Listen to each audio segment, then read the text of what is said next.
Hello! There's a new update from your favorite GSM operator, AfriCell. For all of you that have struggled to buy cash power beyond $7,000, AfriCell has done it again. The limit to buy cash power is now up to $30,000. Oh yes, $30,000. Buy all the cash power you want from your AfriMoney account by dialing *777#. Where AfriCell goes, nobody dares to follow. It's an amazing offer. AfriCell mobile money just got way better. The threshold for cash in and cash out on your AfriMoney has been increased. Where it used to be $10,000 per transaction, now it has been increased to $30,000. Meaning, your AfriMoney account, you can now withdraw and deposit up to $30,000 at once. Cashing in and out just got 3 times easier. For more info, call 777. Where AfriCell goes, nobody dares to follow. Traveling has never been this simple in the Gambia. Oh yes, you don't need to visit the GTSC depot just to get a ticket. Just download the Yona Wallet app today and enjoy hassle-free bookings. With Yona Wallet, you can buy your GTSC bus ticket right from your phone, anytime, anywhere. From Kanifing to Dakar, Dakar to Banjul, or up-country routes like Kanifing to Basse and Basse to Banjul, Yona Wallet has you covered. No queues, no stress. Just safe, fast, and convenient ticketing at your fingertips. Choose comfort. Choose convenience. Choose GTSC with Yona Wallet. Yona Wallet. Your money, your way. GTSC. Moving the nation forward. For more information, please call 1124 or 221-1668.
Transfer Bureau de Change, your go-to option when it comes to money transfer. With Jamano, you can send money from anywhere in the world to your family and loved ones in the Gambia and be sure the funds will be delivered to them within the shortest time possible.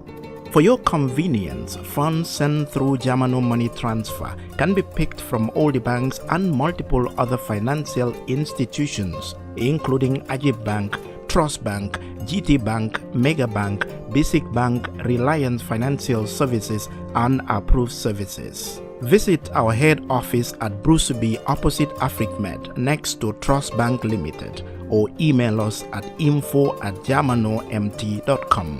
You can as well call us on 310-3050 or 310-3051 or yet still 733-0688. Our opening hours are 8 a.m. to 8 p.m. Monday to Saturday and 9 a.m. to 4 p.m. on Sunday. Jamano Money Transfer, your most trusted money transfer service where customer satisfaction is paramount. When you think of a simple, fast, and reliable money transfer, think Jamano Money Transfer.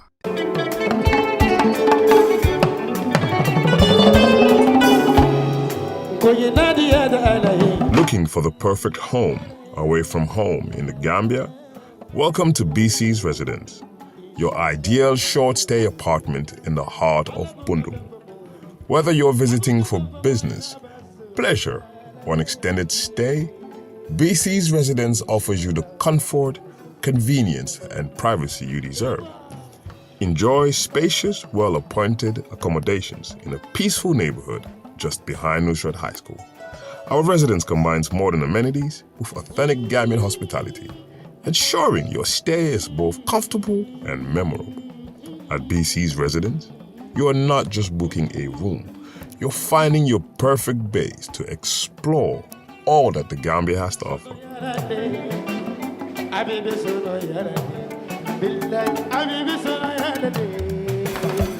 Ready to book your stay?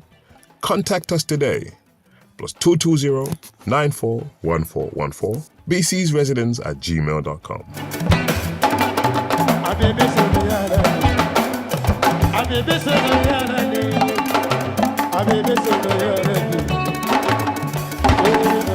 BC's Residence, Bundung, behind Nusrat High School. Your comfort is our priority.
ala baraka baki atal menga kir fatu jibe politique kacha men kanali talata bi talata lunga fana fele murtanam kana programme wodi yalla mim politique kacha ti jibe lalbe dawda kal tentu kal jeyi al kala wato bula nyamem pour ka bula nyim programme no ma meneka commandro ke programme ro kal tentu kal jeyi bake bari fana men yalon ko wolle ka commandro ke buka du no man ken na hamode lafta atal be yal fonje programme nyin ko be fana yalon ko e ka programme jibe buka commandro ke ngatal be la lot la sude ka faye atal leyatina nka sijang natra nungo nka sijang albukan jibe na siyo jang ate nafa sot la wanyama alla jibe ro ka dianya bake ngal tentu ngal jayi alla wat wala alkamenta pour ka bula programme onoma politique kacha men ka sinyim programme ko na o Ibrahima Jaralde men yalon ko wolle ben fi bi programme ro o mo professeur Sidat Yaffa Gambia movement la nyaton ko ka fayra baraka bake ka futan fi programme ro nyama commando prof ben fi programme o nyindole wato lam kachata CMC mi yalon ko wolen coalition mediation committee ila ko nyina bari sainte akamunda yuruwa ku jamal nata men be dendi wo karo nyina mbawo fanani be wo jibe la bake bal hakilo bulanda commando prof aning Malick mem mo ADD la nyaton ko di tele benu njaw wato la nata ka kacha ka CMC la ko kacha bar bi akamunda o mandara kere prof atave CMC de bar Malick be Gambia force le me yalon ko wolle United Democratic Party bambu la nyaton ko mem loya Ousainou Dabode nyin carte fay nyana la wonyama be kacha la bake membe dending karafulo be la to momena Mr Camara me yalon ko wala ADD la nyaton ko de kuma kangol wulta e ka atle CMC londi ay project ko nyim boje bulaje atata Gambia force kata wodo ka kafu wolma wona dake module jikela teyoti bake bari fadam ali yalone CMC Talib Ahmed Bensouda wala flag biarati ikobe wala bajala nyin carte fay nyanala moli sotaro sorode ala tombondiro kera nyame alim prof ya fala nyanda carte fayo kala mol man na long carte fayo nyi muna fo ya bay kamunda mbewo fanan kachala bake wanyama fada Mr Karafa Ceesay atebe noto tatamle wollem meniko president Adama Barrow ni manda fulake ji akanyantale imalla fa continue de prime manda sabanjaw ke bobanko ka bal president Adama Barrow aya foyde akoy kutatina ndeman lo nyin carte fayo la bayri lu wale sembentu yande pour nga ke moti mi yalla ko nga banko nyini kotake wanyama mbe kachala bake ni ko notu la tatab munati netel malle president Barrow manda sabajo bar sila naka ba kela itel be munekela mbo fanan kacala ba ke wonyama al kerfaro jibe ka bo sante fo montro la wati fula nyong wonyama nim futata wo tunku ngoto drop montro la wati kele minute tan saba wuto sila no fana yele atel membe jibero la project ko man droge programme bar wonyama benal lun tangol bula la wolto drum inin jiber la ñoo kondom Prof Yaffa baraka ba ke murtanam programme ro jame politique kacala baraka ba ke Mr Jara ko Yaffa nyama nun to nata nun jana bi fana yem buña content about pour nga Kacha Gambia moli baraka thank you so much for coming Prof Honorable Malick Camara Malick baraka himutana programme ro nyame politique kacha ni na la kuron ka fala only hobi kuron ka fala you know la video do ni wada viral le no be kumboga na we kala ko la ni waren ko de man steady but you know good to have you on the program Malick. Thank you Mr Jara janna programme ka kumaya baake katu juberlal ning lamoyrlal ka siya feedback ol fanan ka sodo on the spot mol ka kumandiro ke ka ila miralol ni la korsir bundal witande o ka ken dol fanan na karam bundalde yo ko be kuma momenti drong banko la ko len si jang ka be fo drong famaji kono mengo menyanta ka fo kuluo kono anim famaji banko la ko lemu mantra mola tunde kuto mantra mola sate kuto contenta kuma benyato baraka bake thank you so much Malick thank you for coming Karafa baraka bake nara programme ro nyamen atel ko president Barrow kanan lo ay manda sama nyaw nyini banko kanjan dum Barrow dum ko de abello lan dum abe gagnelal baraka ngi sur programme ro nyamen yo baraka bake Jara mbe contondro folo le te fauna folo kanana Prof ani Mr Camara min yalon ko telle mabete jang pour kana diam gambe no lié den wakata nge kontan koti nata nge te folo konton ani nimmi bi jang nge be konton ani jiber lali ani lamoy lali momo be banko bantala fo banko kanjang nga be konton atolna konton dimala comme nga fo nyamin dom banko kodron wala si jang amanke kudo fo banko lo ko den nga fensoto be min fo la gambe no lié min sati nano ko kaje ko Adam Barrow amangene kata tamola okay ya dende ko fangol dunde no to tata ya nga dende ko fangol du nga kapola fanan dum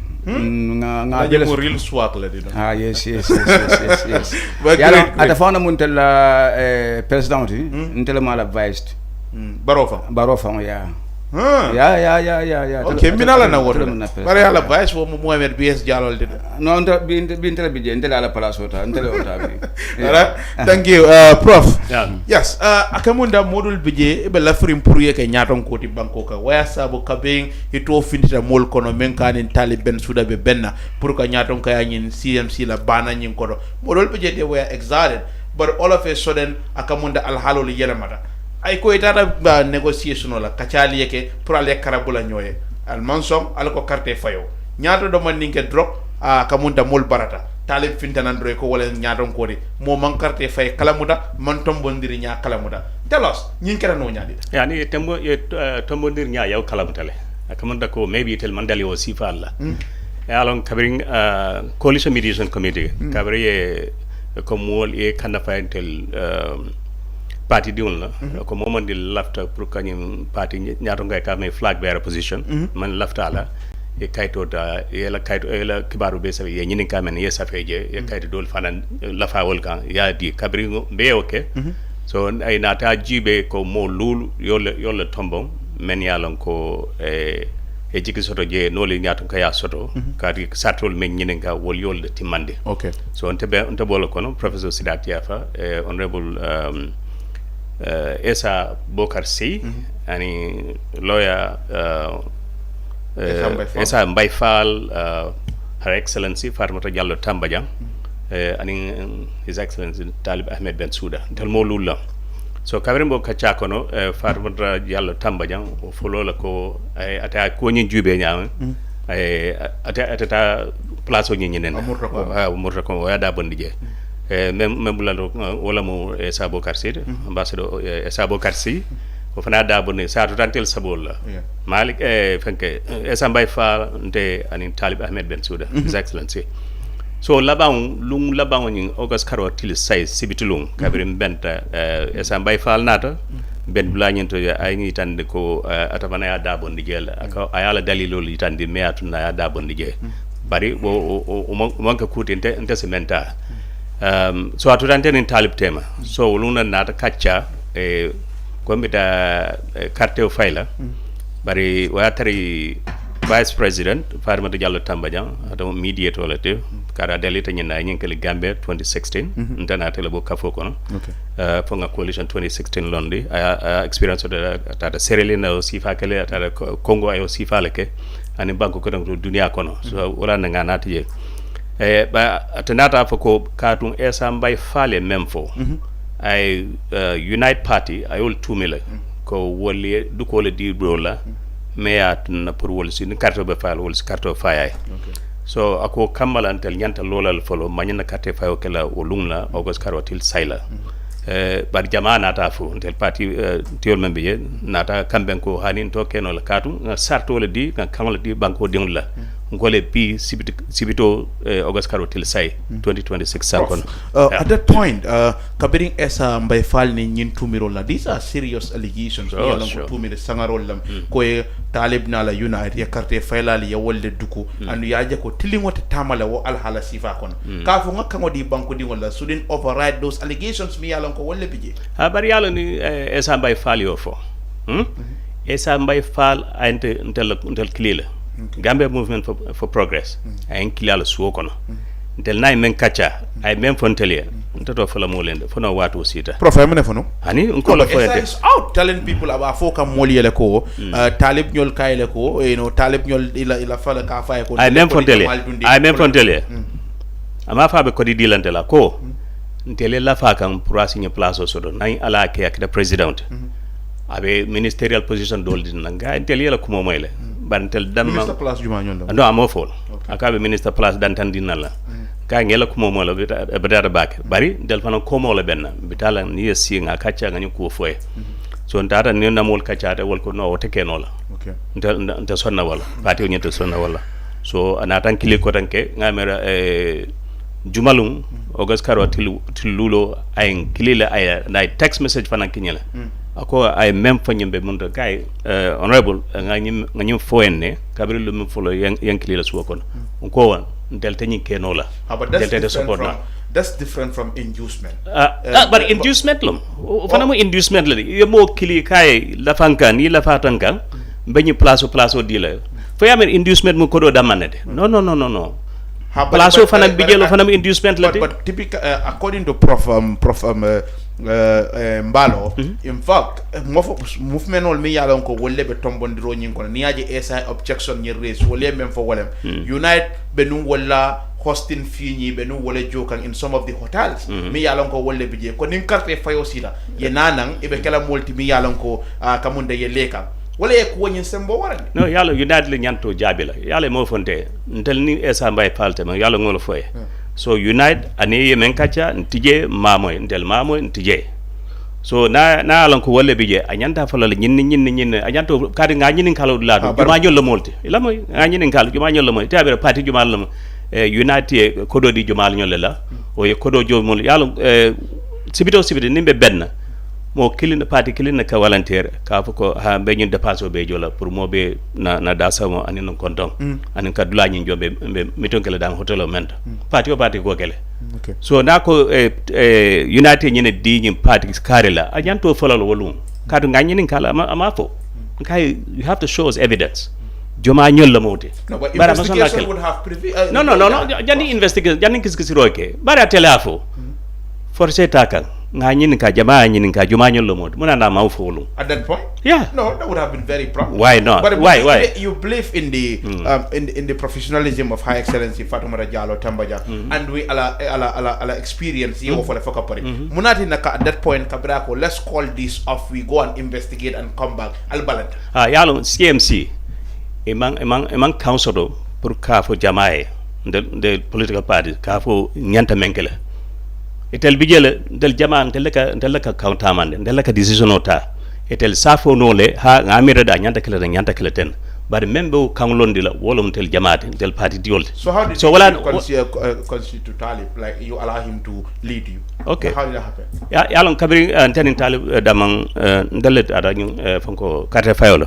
So nga client na te dama moten dala. Nga ko woni kachala. Nga men kacha toto fola amanke ko corruption da. No. Ala no batu nga ñu faanda ko kadu nga jël ko jannembe futalo wulungla. Parti jamaye dabo ndijele. Nin nata carte fawke asikeno ntala miralo asikeno nga carte fay tuma do bato jama fana bina sobo dun la jama teba kay ñu mosi ka don tenite del bebe banko le ñinga so o kamala wora nte abulen nte be tarle ko male adum be demal aduni ala ke nga president yasodo nga president yasodo mbele be kafula ñoma ba banko ñin dal do kula pour banko bele balu ñasi sonal. Okay, I'll come back to you. Yeah. Malick, CMC ila patiol kumandi iko alna nga kacha nga banko bondi comité wa je ka nyamen ko banko mantra ta kukan mo jamal na jikle tay inata wo CMC le bula projet ko ni def way men initiative comme quand même abandon ya bula je wala ya fay itata kafu Gambia force wona dake mo jamale jakalori munati ne be wakela ya mol kuma dal la nga kafu e fay ko me ya lon ko ya foundation la ya bula je tata kudo damata ma dinga correct de saying atoti CMC the CMC la doko bandel saying coalition 2026. Okay, okay, that's right. Yes, Malick. Yeah, Mr. Jara, ila nyinin karo betiata bage. Follow ntenga lonkan kiline soto. Nga wo kumaya ni kuokuto nimba kono. Politiko mbukala fika molu kajafi nya jauke. Nkala finka tonya for constructively, especially oppositional warang opponental tema.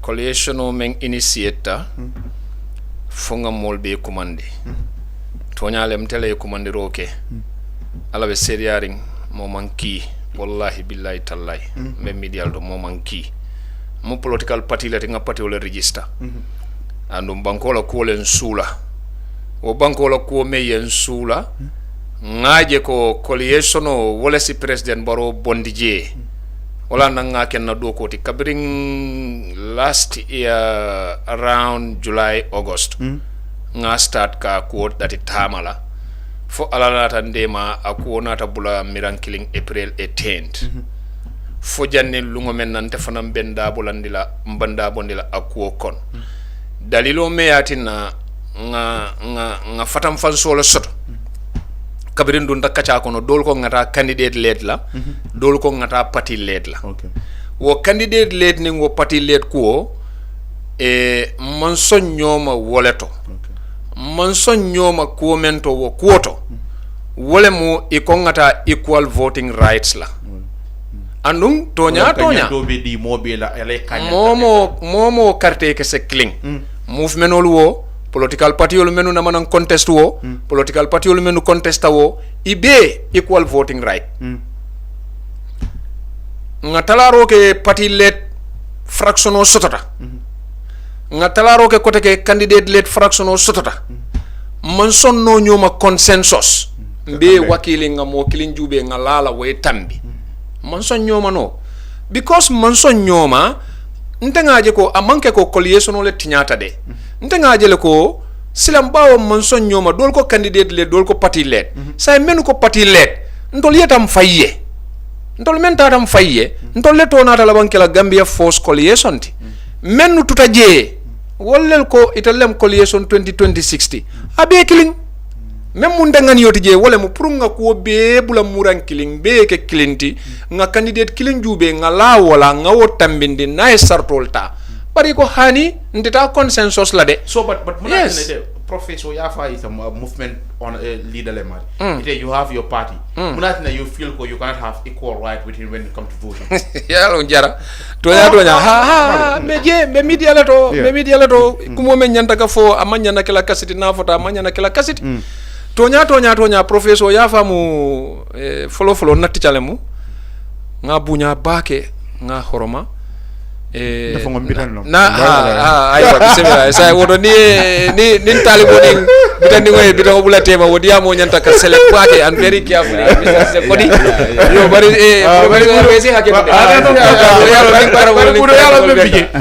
karamo fanan ñi la ala karandi we kufo me ala ko karamo famo fa aywa bakku do ko la so ino nim pareta si continue ngira muso busi lambulun si continue to kala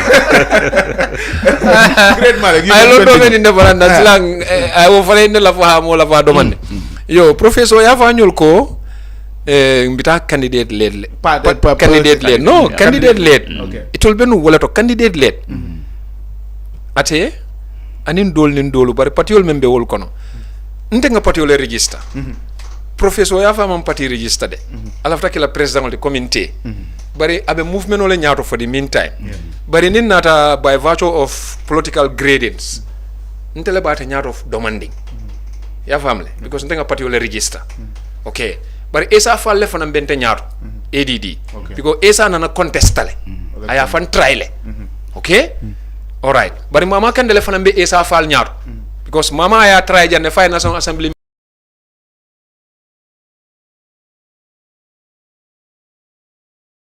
okay good saying nina da mama kande fananing United Democratic Party la iba realize la ko wol fanan temo distance le be woto so muni ya sabu manna talaku ning ADD aning professor Yaffa aning Pastef aning Fogam iko wol ni UDP eta ninga jam fo molga fo Malick ka UDP le fasa I'm kind of confused because to nyame yalon ko ayen telephone affect ay UDP le favor bara inte affect le am volunteering pour ko tonya fo pour nga ke client mol ka jube ko Malick ka UDP le fasa I'm surprised fo mol man la fi tonya le fo bang ma understand because tonya nte nga political party le register bari nin ko ngara equal voting right le la ntitano la ntelano la Ousseynou Dabo la nga tambinde ntelano la Essa Fall la nga tambinde mol ko ngata nga carte o fay UDP na la nyin sembo be ni kanyang carte ke so ka nyaton ko tombo no nte fe wo mam fea mbentele la de professor Yaffa fe no Malick ite ka même for one thing nyineng that is it ma fo fitino kono ma fo nyo sabo kono mankuya mansonka momo ke hakilo le foro ye loje ye bambanje nte fe tonya unite utumo unite mu movement oleti de itul darajata nyawnya ADD register tale de that time by virtue of political standing hana re Gambia bele beng mol be tolle moy you ADD le fanam be tolu nyato by a step at that time when they were a movement so ni unite at this time no now they are registered but you still feel you are bigger than no nte buka tara jam pour kan fang equate with other political parties like menu na manan test no hold on jara ye question dole nyinin ka mi alon ka be mol confused ndikam bakele because wala fango yati nan talata andu wo tala nyim manken tengani yoti nte tita lola coalition discussion dula to be honest to you ka foko ngata 50-50 right la by virtue of selecting a leader through vote tonya menkita 2016 iko equal each party some sort of equal delegate le samanang that is true but sande nimmalano mo kilinna eventually itol fango e woleke imagine de fango lata talib la ko talib say okay ntelati itala le tambi no problem that is consensus ngongata wo consensus le lambalanda nyoma sa en kabirin janjanda ntol tata sa en ko consensus itol fana mentu raje sa there was no voting iko consensus and it would have been great ndol fango yow no difference landi mbenga na under one roof of consensus common consensus so but you understand that I think Prof yes no. I will come to you Prof ila decision to say okay consensus now let Tali bleed now follow nga banko nyi nga kafunyoma munati ne mo accept no during CMC benun keri wato men in fact to say ko okay candidate led because fo ila dalilol kono le ko iko mo jamal le bota nin carte fo dun dantema so bosina that is a great idea but we not assign them why not nunto Prof ala janni consensus ko e kacha kabri ni Malick nyol bebe nyogani UDP ADDs not in person ADD ala party ani UDP ko candidate lelamba fo party ledlo meto ko nyin kacha ni hakilo baka lokum flasila mol manna kambeng ko say bari man kambeng alinga carte fay bang men be lafila candidate lela woro nga mokilin tomba tambi ani men ko ni coalition o nyande tarla party o kodo kabri nga carte o fay o tumole jamaa ko be candidate wala londila but mo jamal bi yo dispute la ka manke jamaati because this is a political movement ay la moy mona manke jamaati it's two registered political parties that is Unite and Sobea APP plus movement plus political like Malick Ba foka nyame ko itel they feel ko political parties are step ahead of movements so if that is the case then majority of the parties mi yalla ko they are registered wal ko party led. So yeah, that's what majority of people majority of the registered parties said candidate led. Ani matu. Yaffa mistakenly. Majority of the registered party, just like ADD, UDP, Wolko, Amere mo nan o molo. Kamera kato fa. Lamay. Wol mo amere mo nan mo lul. Wol ko party led. Right. Mo tanin nani. Men mo political movement and civil society organization Wolco candidate led. I didn't make any mistake. But what No, majority of the registered political parties said candidate led. You call it party led, not party led. Yeah, correct. Okay, party led. So civil society and two registered political parties said candidate led. And political movements. Altogether so 14. Malick is telling you that they are a step ahead of you. At the international negotiations, for example, United Nations Framework Convention on Climate Change, that's a political entity at the international level. They menkaranje sanyi urawula. Walam nyinte. Every country, 192 countries, banku kemi tankonon anifula wala ka benje sangwasa. Ka kul kacha alhala falundo. Pour ka kambeng, kafa alha sutulale, adina sututa nyanta mundi kera pour alhawa la ma sibo. It's similar thing. Akana sembo kana wara mulka. Banku, one vote. Hani United States and the Gambia, each one vote. Ninata purka kambeng. For example, for example, ning Gambia maso nimbe kachala 192 ning Gambia ya dabo ndi jedro akoni I have to go and consult because nta kala no. Fanko discussion nyimbe ka stop la. Fani Gambia muruta nang o kachabu kono ja. So men now one person because registered parties, for example, many experience of UDP, GDC, ADD or APP Sobea, bara manke wote. Fueteli ya miradung. Muna tunda no le caring. Muna tunda nimbe benna. Be kokundin kala gaga equal share. But lama. That's the first thing. Equal share. For example, nimbe benna dame. Ni hotelo ko nyanyinamu. Party balol or movement balol e college. Manana ibuka itel buka fo because tele siata mbaden tel yaajo kan tele la naflo siata for example misal kam bari nibe negotiation la one person one vote because tel yaaji nya ilama ndaji nya eventually argue to some the reason why you concede to Talib was different because maybe he's bigger than you. No. That's what happened. No, that was not it. If I may come here, if I may come here, ko United theater the GMPD. No, that was clearly written on the wall. If you should have election with Talib, you were going to lose. Jomale Ofo. It was written all over. Jomale Ofo. Okay. Who said it? Okay. But can I come here? Can I come here? Because nga point le raise no. No, but it was clear. Who? Okay. How was it clear? How was it clear? Did you have any evidence, any scientific data? Any numbers? It's not about having a scientific data. Sorry, you're going to come. It was a truth that was visibly. No. Yeah, that's your perception, though. Okay, Jara, that's your perception. That was not question nung sa nga point le raise no nye wole nying diamo provo. Right. Now, to disagree based on party-led and candidate-led issues. Right. Montano on consensus wolen talandi. Sa menuko candidate party-led woltata with United Democratic Party and they are still with party-led notion. Sa nga menu to come up with candidate-led and they were supposed to go for voting and equal voting rights. Right. Eventually, they did not remain with candidate-led. Rather, they also shifted to party-led. No, that was wrong. No. So let me learn. Let me learn, sir. How did that happen? No. Hello. Let me learn because munekera. I mean, Eventually, they went for party-led without election. And Unite happens to lead.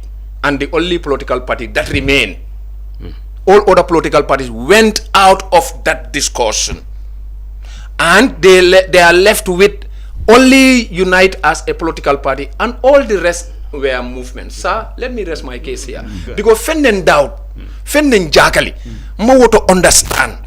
Because more be sitalenko, alingata either candidate-led or party-led.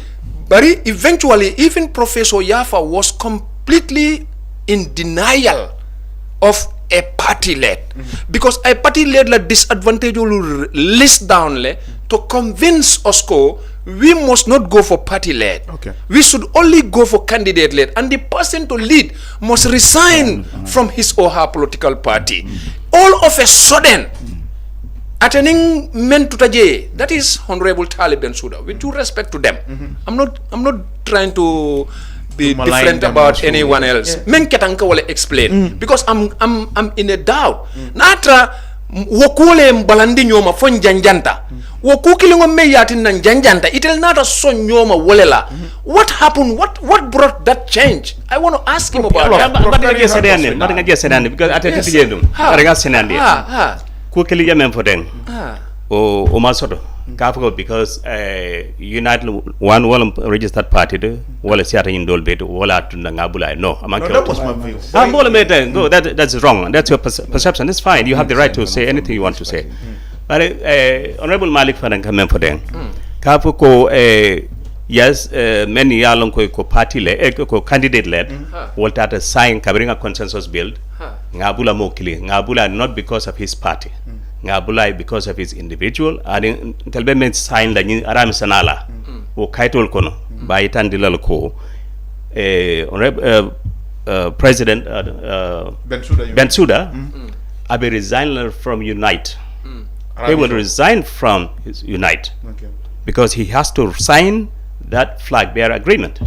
One of those articles in that flag bearer agreement. So you're still going in for candidate-led? Yeah, candidate-led. Oh, okay. Of course. That's what I'm just asking. But in fact, that's what I'm just asking. You know, many along they should have presided over the election. Well, let believe menti wolomko before cartel be file le vaccination on nyanda ken.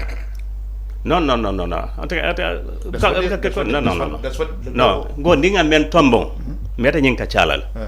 Before on the 8th of August, Ebe resigned from a political. We made that clear to everybody. But Prof, how would Fatoumata Jallow Tambajang called you in a house at Labunkono, Ite in Bensouda and call? Right. You said, no, I'm not leaving this. Right. All of a sudden, you just told us here that you and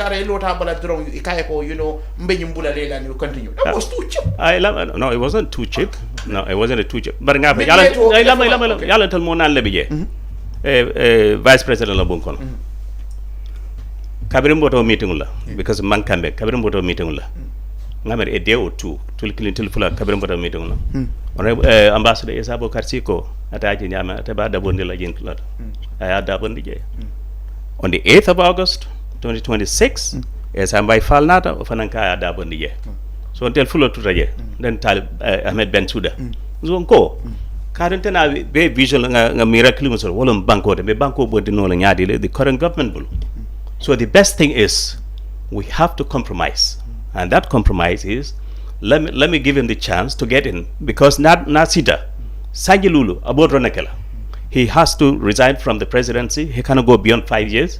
Yes. That's going to be part of the agreement. Flag bearer agreement on Thursday. I'm sure all media houses have been invited to attend. That you'll get that information. So he's going to serve for only one term. 1 5-year term.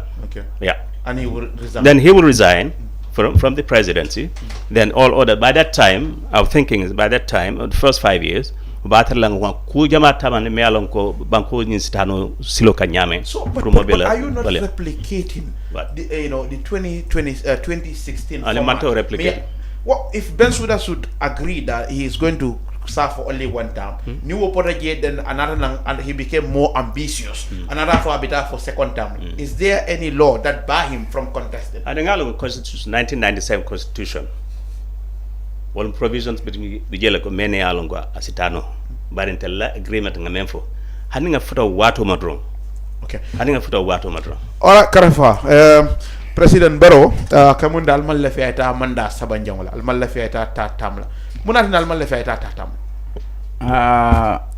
minatna man la fi President Barrow ta tamola minaje to because hani President Barrow fauna to fo gambe nolé okay President Barrow fauna wala fauna yo fo gambe nolé dum mamira woto President Barrow nyantantil gambe nol nene la fauna na sonko de ngam fan nene nyadi to ata fauna findita ay atandi gambe nol la ko ni mo abata atam tam limit la funds le number 1 funds donc ay atandi la ko aba make sure la kaje ko tam limit o soto banko kan kaje ko mansa na man kateti wota sila jang ni banko kan katambi tu tam la donc anata ko ndi jef kotake ko akaba make sure la aje ko ay concrete wala mo akana mama no kotake ay bambang okay ntel dum fanal mu gambe no leti dum mba fe wala lay mba fe wala lay hakilo fale wala le kabirin aya dake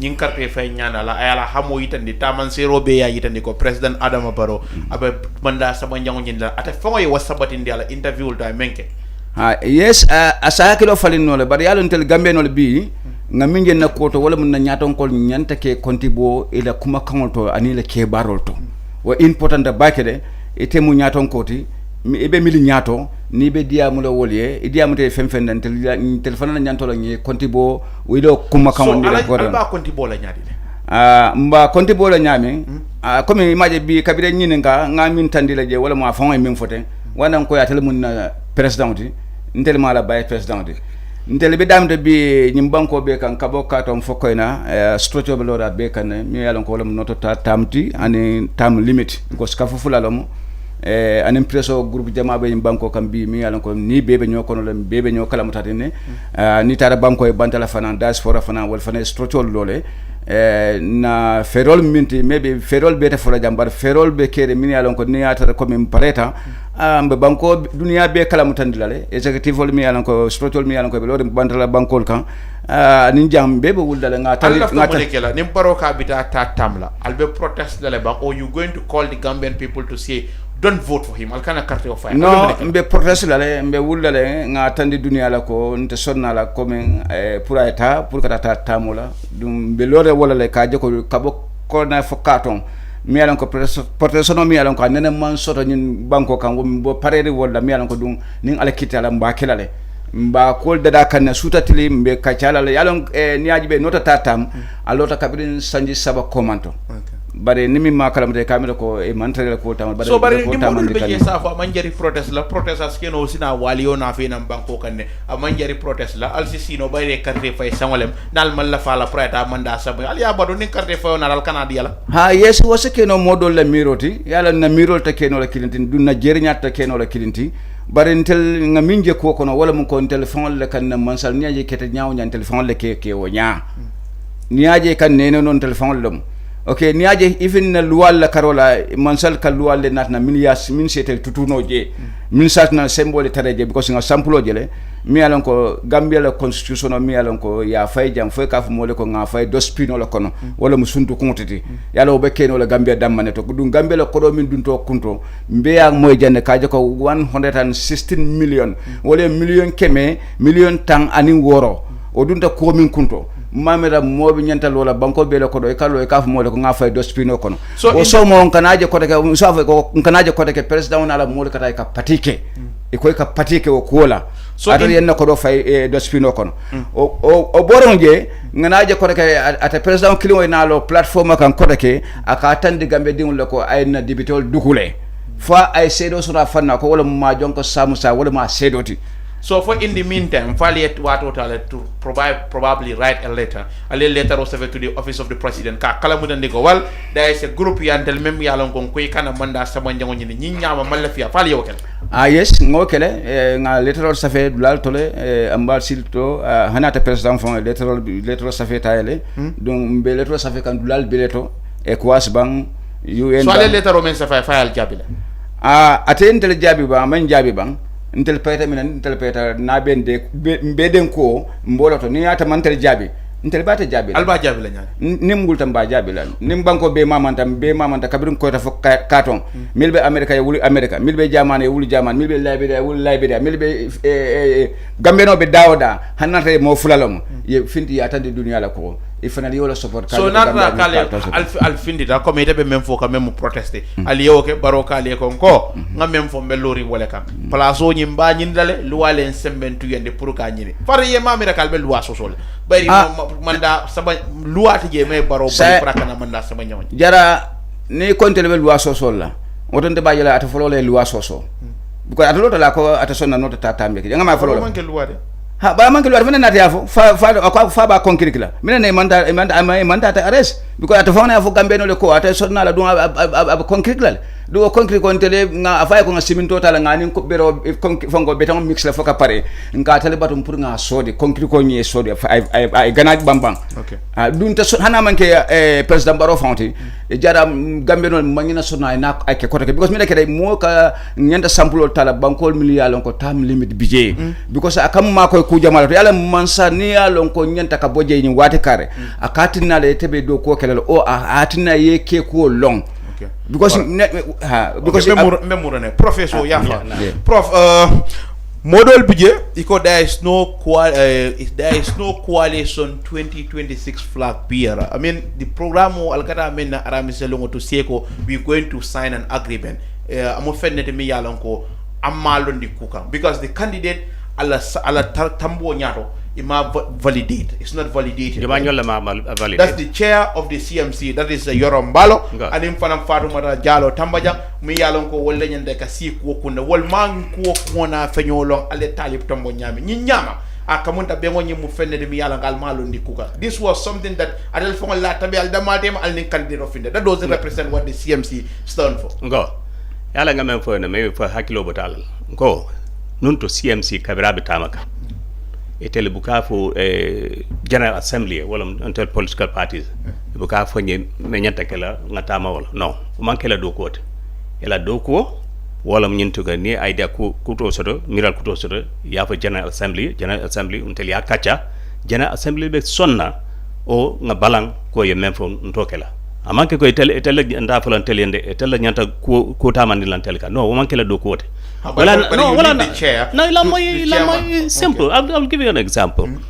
Because it tell ko ngallo fo lokon kilifa lokon fulay ñu ko ni kis esa mbay fala tumaro ngoy no because tele wato le di Gambian ko wala you were siding with Talib. No, I was not siding with Talib. Of course, Prof. No, that's your perception. No, but because allegations of that magnitude cannot be placed before your eyes. And yet still you went ahead and endorsed that the same person that you said you were not to give him space. Muna na esa mbay fal ma fonyo adalilo momento wolung right now. But he said yala o damante ako runner up etala miro APP Sobea runner up molom me nkato federal member tarlo noma in terms of numbers in the votes wo mare le nyanda kala vice president so tel ko because jannu ngo kacha fang esa mbay funtida because muna tunna mal muna na finta aman lo ngo ko nyin kacha kada ala mol membe negotiation dul wolio nyun ko nyin natile nga kacha le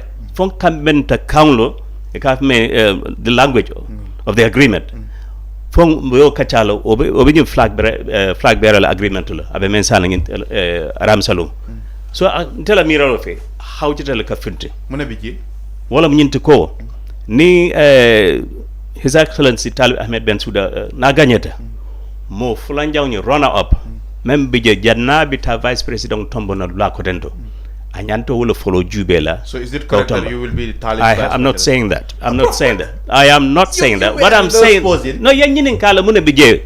But now there was no voting.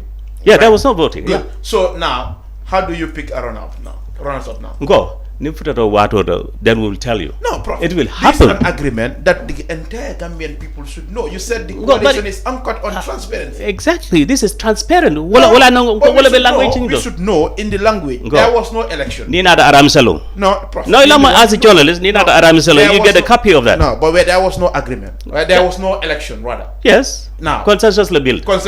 Right. Now, but it was you and Talib. Now you agree that Talib should lead. Automatically, then you are the vice president. No, not necessarily. Go, he should give consideration, but it doesn't mean that he must give consideration. Walam kufulon to many alko make a client. Language learn. This is a legal language. No, but now. No. Now. Even that. Even you said he must give consideration. Go. No. He must. Consideration. Go. He should. He should give consideration. Yeah, that is not the same as he must. Okay, now. That is like, okay, you're forcing him to do it. Nico must. Must, yeah. But what language is it? So I want to know, how would he do that? Hence, there was no election. Now, go. I tell a decision of the Kelot. Ya fahamle. Wala nang in a language nga come in safeje ilamay wala nang ngoku moni safeje nabe ben tomba na kake vice president la fulo me anyata men jubela wala mo rona opt bara uma min ko force aberona opinion ke vice president. So but do you agree with at sala decision ta abo kodenta? Well, do you agree with what Mbalo said initially? He said he need to sign. He need to endorse, to say Talib is the leader. Now he didn't do that, so he said there is no candidate. No, Umbalo fungola umalo opinion. Muna data man see. Aliala munekatavan. That same Balo, graciously, he has come back to Coalition 2026. He has come back to he has come back to Coalition 2026. Last kunung kolamba kunung anataje up to the end. Yes. So what happened? Well, he participated. What Esa alleged he couldn't prove it, or what happened? I have no idea. You ask him, Mbalo. You ask him that question. So are you telling us Mbalo has no credibility? I'm not saying that. You gotta put words in my mouth. I said, go and ask Mbalo. Because this was Mbalo's individual decision to come back to Coalition 2020. He walked out. I understand. In the process. But he came back now. After second thought, he came back. You go and ask him. Yes. Now he's part of Coalition 2026. No, but Prof, we want to know, like, how did you endorse Talib? Like, to say, go for all the time. Prof, because the thing is, if as you said, Fatoumata Jallow Tambajang, I had experience and everything. Right. So you used all that to convince you. Said no. You're going for majority. All of us, we said no. We cannot go beyond 8th of August. But Ambassador Esa. So in order Ambassador withdrew. Yeah. So we cannot go beyond 8th of August because that was the timeline we gave the Gambian citizens. So in that case, if they say no, we have to hold on for a week or two later to come. So it means we have given false information to the Gambian population. We didn't want to take that. But it has been happening anyway. No. Coalition 20 CMC. Initially they said, I think, is it July on the 10th? Yeah, but what about elections? They said, that was not on the election day. That was not on the election day because election day, Gambians' hopes were high, were hitting up on the roof. They were expecting to hear who is going to be the flag bearer. And all of a sudden, you were just being generous and tell Talib, okay, lead. I didn't say that either. I said we went and talked. No, but you're looking for the highest position of the land. Who's looking for it? If I were looking for it, listen. Yes, if I were looking for it, I would have pushed for us to go to elections. No, but for me. Hadn't His Excellency Talib Ahmed Bensouda hadn't mind to pick as vice president. I'm not expecting that. If it doesn't, any position within the government that is going to move this country forward, I'm ready to take that position. But Prof, the issue, like, you could have done the candidate led in the same way to say, I don't want to, because in fact, for me, what even concerned me more was Professor Yaffa would be going to Bakau Market, Serekunda, Birikama, to sell the image of Coalition 2026. And now, Musol Menpiki welcome him for a welcome, Alke Kilindi, or Kilimbaya, Nitalajanta or Bainla. So say Yajako Obetalakan, you allow it to happen, and now you just consider that's a different story. Now our strategy is we're going to consult these people, those who left, especially ADD, UDP. Now we have to consult them. Yeah. So you will still with Malick again? Of course. Whether it's going to be possible or not, but we will. Okay. That's one of our strategies. So, Malick, the coalition. The Gambia Force Coalition, in fact, for you, they think you've been implanted by UDP in this in coalition discussion. You are their agent, and this is why everything me along UDP agenda. You have been with them at every time. you know fengo pe même la agenda di ika wala pose this why they think you know ite mo molti mi yalon ko ye moñol ye monele e me yilla minna ye wala ke ye ko mandi kacha ko no atra num ko te lo la soto la faka pare no yalon Gambia no lu mo jama me batandi ne tonya fo membe fevo ike alejle kangole lela bari yan le men diatante ko be kono ba lafta commandiro le kala mol yena nga commandiro ke mol nat lafta mol ni nata kolyesono nga kacha nga d'accord kando man nana d'accord kanto mbe akita bunda fulalti karado tate fangoye karado fanantate fangoye nte fritale so much that mo bukante dictate July last year nte nga start ka diamu party leader ye well before UDP ente invite ni diam okay UDP invite Wellingara ila rally I remember that I told them aliende invite nyamen jang alta ale party dol fanan kumande alia invite wonya alia invite wonya ma anda la bula ka fo molia altol party ngol freely of course ila platform kan Wellingara anu Ibrahima Tabora Mane ni wala follow kacha M6 turntable burusubi kacha da wala mbotaje ni Esa Fall kacha ala suwa ko non tata tara wala well before ni United Democratic Party la Usain Dabo esi kabiri ya kila chinkang ngoy ko non nal damate sila ndene UDP la kila ngoy nal damate sila kibaro bonam France le ngoy nal damate sila iko laftanga delegation o ki kane kan ngoy ko no problem al delegation o ki barnale delegation o ki kilin nalte sila okay warna nyin coalition diamo tebe wo kanne before UDP ende engage wo diamo la de after my interview at Coffee Time Peter Gomez kabiri la kila nata haji suwane beje Dr Lamine Mane beje ngamol commande menu bonnam fo basse ni sida ni diamuta at Uncle Salou Puis house kololi okay ngo after here ning ndefana nin delegation o ina dabo kan okay lafta memem folaye modol sin menu be no wol sin CDA okay kabiri nga wo fanan soto fonnin dabo sita with a delegation from Basse from CRR URR I mean those were your party members those were our party ADD members okay. We went to meet Dabo at Pipeline na Kachara that was the second leg Dabo ko alafta puruna fulo sisi nga Kacha nga mbe fengo fen Kachara kullo kono lafta nga Kacha jang na mol ya kalamta kabiri nga Kacha dati ko ilafta ni coalition o soto ADD ngoy ko no I am embarking on mobilizing party leaders for a possible grand coalition formation. Kon internal coalition or discourse from a memorandum of understanding signed. I cannot get the rest to come. Okay. Nyim fotala mon ke talingo te mbe media la. People were there, many are witness. Sign jara ninyi ne tada fa be keta. Fo kumandiro keta. Nim mon so nyoma. So are you disappointed? No. Mbadu domande yepo en le race jang.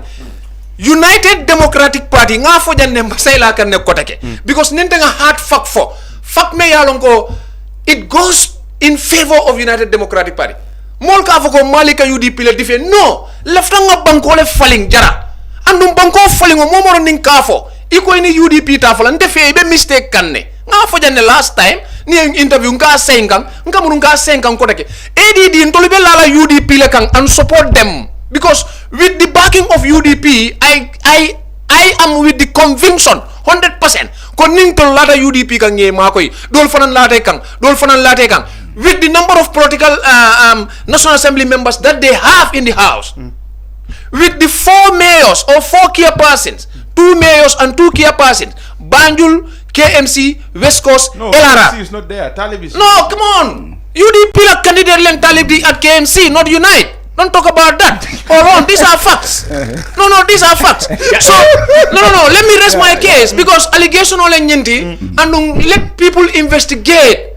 But how about those even in fact to some respect they are saying you know the Gambia First Coalition may be Dabo and the UDP backer. They said you have no weight. If you look at you, la party on your man sembo soto, and you will not make any significant impact. No.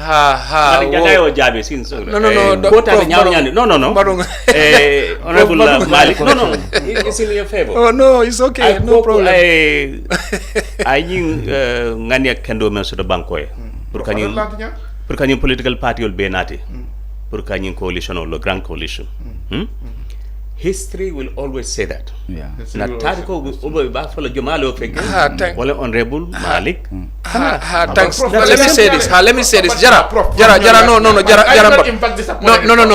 jara mbadu honey I was like for what guy Gambia Movement for Progress Prof Yaffa and Malick Camara you were in the same boat. I was like, okay, these two, it's either Prof lead or Jara.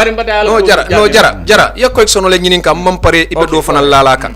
Menu be sirim banta jana. E ka mira ko Malick have no meaning, Malick have no that. Nte mam mobula pour yen credit. Pour ka fako kam warandi werere no. But you should be also be able to tell us that you have support base. No memena. Yalong kata election loto. Nte wo kamarem baya dia mo nte buka dunga kon. Nte believe ta mena ro wala ma lingata la UDP kan ne lafta nga falingo soto because nga UDP le test jang 30 solid years and they prove themselves they have the powers, they have the influence. Nte montam fam batandila ngata la warang nim modol kata coalition or discourse without UDP. I'm not going to do it. I work on my consent. Nte mambo party bala. I don't emerge from any political party. I was not prominent in any political party.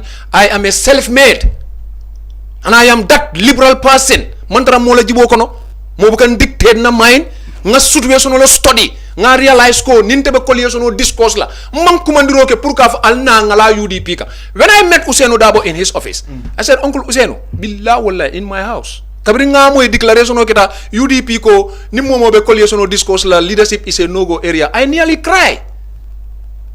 I went to meet Honorable Dabo billah with due respect. I said, Mr. Dabo, I came here and inform you of the initiative to call for a coalition. I'm not expecting UDP can win alone. Now medias are covering that UDP said Momo be coalition or discourse la leadership is a no-go area. I said, please, for God's heaven, don't come to that coalition discussion with the notion called leadership is a no-go area. Please, because what is going to abe diamolo koliandila mulu bulokon. Nimbe til nambe tonya fala nyoe Mr. Dabo. Momanya nete kala discount in terms of that leadership. But it cannot impose on people. Akonya no Malick abantale. We will not say it and I am not going to say that. Kabirinta ngo on media. I went to Mr. Dabo and tell him this. And the moment butu to di nanyunu be kono. Kabiringa nyunu be walling killing to talk to them. Mantara ADD wafika, mantara Malick wafika. Memento je wale mu pour al nasi dukare. So kacha because coalition no be adama baro boni no la jam. Yes. Objective is partly achieved. Now you are in a coalition with the UDP. Yes. So you think that coalition is capable of unseating President Barrow? Why not? No, but you said still numbers are missing. Come on. Absent of Prof Yaffa, Unite and others, they said numbers are No, come on. You see, let me tell you this. I consider, I don't want to be that very critical against for the opponents. We just have Jara, let me say this. Nga composition o datile mampare. Some other political parties will come and they will join us.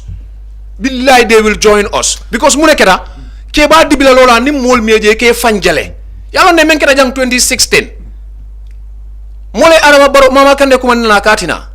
He stood in the middle of two firings. He made it possible for Adama Barrow to become president.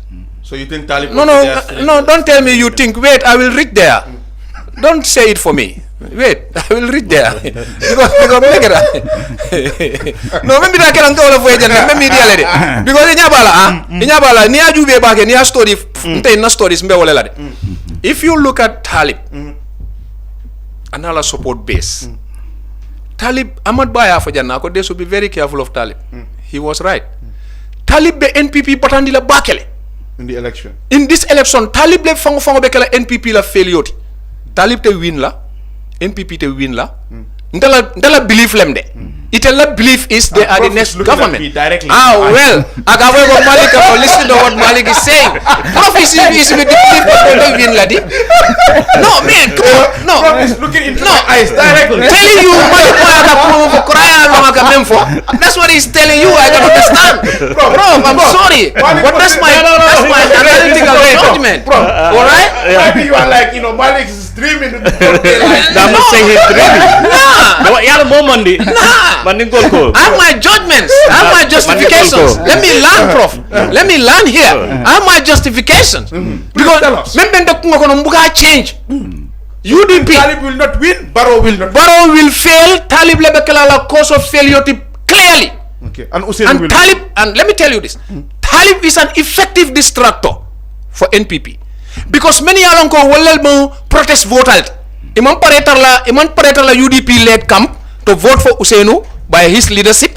Iman paretar la in the NPP camp to vote for Adama Barrow for his continuity. They will most likely go and vote for Talib. And I am not seeing That's no. where we will. Oh well, all right. Okay. No problem. Okay. And I am not seeing PDOIS joining either side. Okay. Yeah. If they will contest at all. I am not seeing them joining either side. And Talib with the powers and influence that is emerging, he is damaging NPP 100%. And Keba Amadi is not in NPP. Lamin Dabo is not in, Lamin Sima is not in NPP. These two effective camps are dipping heavily into NPP's political account and reducing them to zero. Nin Talib fananaraya niyo bondije. Political party sol meng alkafu e party hol wal kada kaf Adama Barrow United Democratic Party ma like party hol men kada kaf nu NPP ma fo ka winjang wo party hol lel dol kada kaf UDP ma with 200,000 votes plus wo 20 something National Assembly members with 40 something councillors with 2 mayors Banjul and KMC. You are telling me not to say that Talib is theirs. Talib is UDP's. Nita da West Coast yankuwa beje Sayangs, nita da Jana LRR. Okay, landing sane bola manga beje aje bolang, you know that. So until nitol be scramble CRR, URR and not bank where I come from. Well, you have no base there. And you are telling me I have no base there. But for what do I see? All right, Prof. Karfa kudo for the Johnson. With your permission, I remember about President Adama Barrow. Yeah, Tonyala, I account by the senior fuller. 2016. You could come bentale. Saji Saba. Ayo buy. Yes, was a for no constitution, you're for 1999 constitution. Another at a fan laugh. So I'll call you Wahwahat. A call at a tambula tamfulola, Sanjitana. So saya nata I account falling cotton. But in Mojalele, Yala telephone political force, not a third time, it's a more back. Until the day in Nini Fanambe Kachala. The outreach program, Woloka Banko Bay Yai, many allocated political movements, civil society organizations, etc., etc. Nibe sila nga kacha buka kutinya kukacha wala ka dunia lo kelosi ke daw dandina alaba mbeka ka kachalete nibe kachalale excellent ani mali honorable honorable Malick Camara momande ka so he's not going to win. I lamay momande ka fo la borole tiw so but now Malick gave a breakdown. I want you also to give us a breakdown why you think Talib will be deposing to unseat President Barrow come December 5th. Yalla tell you. Coalition 2026. Funding kewli ane musoli. Talibe menk nyim banko kan. Funding kewli ane musoli. Nte menk nyim banko kan. Funding kewli ane musoli. Rebel Esa Ambassador Esa Bokar Siye menk funding kewli ane musoli nyim banko kan. Pastefe menke funding kewli ane musoli. Banko ka aning professor aning mbalo o bulo ni singulate yo say mbalo nata adum keba mad bojang ay safele lokon kilin commando ngale taro sodo ko abinala aning coalition 2026 be bulo duna nyobulu pour nga do koke so par fongo confirm for keba mad bojang National Democratic Party I'll promise wala ay safele we have the record. Malick must be worried. Yeah, we have that. Fatu Jaumane, ayala presidential ambition, I launched le, Sabiji, tul saba komanto, Keba Madi Bojam Bijele, Ntabijele, Isabo Kasi Bijele, Kemo Bojam Bijele, ani Jama, lawyer Asan Martin, the baby J Purkasem Bentuya. Yalo Fanama big force let, Fatu Jaumane is coming, and we are engaging her through a financial in coalition 2026. National Unity Party fanam bijele nyina tola lamin jeta fanam bije ñu sukura ñu obentole o fanam ba engage kanne is highly likely because galan ko National Unity Party any unite ye alliance agreement sa fela wala ñi tande ko abidala lo coalition 2026 ya na poll be la fa kana draw. But your candidate, despite all what he said, he has never been tested. We don't know where he stand and his party. One example, our only neighbor, Senegal. Jomai Faye. He was backed by a party called Elama. Has he been tested before he became president? He was backed by a party. And my question is, has he been tested before he became president? Ben Suda and the United Party that is a party that has never contested election. For Jomai Faye an election contest like in his life before he became president? No, he doesn't. So how come he became president of Senegal? He was backed by Pastef. So Talib has been backed by who? Go. Backed by GMP, that's us. Backed by Fogam. In fact, Prof, you have never contested an election in the Gambia. So that doesn't mean that if I contest, I would not win. No matter how slim the chances. That doesn't mean that if I contest. Comparing your party standing or your candidate to Malick's candidate, you think... I am not going to make any comparison. I'm just scenario. Prof. Just like Malick can respect Malick can respect respect but I'm not trying to Yaffa no what to see that tell me outreach leader. But I never see the grand coalition. So you think there is a possibility now because already it's been out there that your candidate and his people think they are the only person capable of leading. You think that is going to allow Bensouda to lead him? Anything can happen. In life, in negotiation, that's what I learned in 7 years. Anything can happen. No, but somebody you must have failed, Prof. Go. You could have used your expertise and experience at the time UMC Benunje, well, CMC Benunkeri Waterman, to prevent UDP from withdrawing from that coalition. No, you were not there. So that the Mekofo, you're getting colored. Lumebe Bola.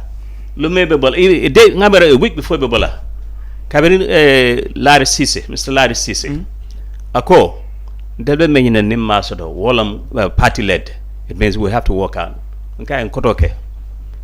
Cannot for it. Okay, and baby Bankoli Jubeka, the Banko Bondilang in Kola Koninyam. So Nite Nyimfo, what a better alafana. Larry Ninka, Naheklo Baka, Wallahi. That a kufala me well, Ulia Parliament. More fine. Kabri Funtila Lumen Fallon. Moli kilile go alkanana ni hakilo baka ambassador Isa Bokarsi ay call but Lamin Diba, Mr. Lamin Diba, I think he's the lead negotiator for the UDP in that negotiations. Lamin Mane, sorry. Lamin Mane, Mr. Lamin Mane. So at call no tell man times on Bitaka. It was very frustrating for them to have left. Ada manya na kela wonyama. Mo ebe minyini na imasodo ama minko enyanta abruptly wuli yeta be at least anyanta dalilo le falanye bara iman dalilo fontelie iman dalilo fo general assembly munatna etel koy data yindlo etel wulta dono par that you have been involved in negotiations and we have seen people walking out of negotiations but you give your reason. I don't have it the way he has it. Why UDP left? I'm not there. Allow Prof. Yes. In the negotiations for United Nations, the Fintilla will tell them we do not agree to this language, therefore we have to leave.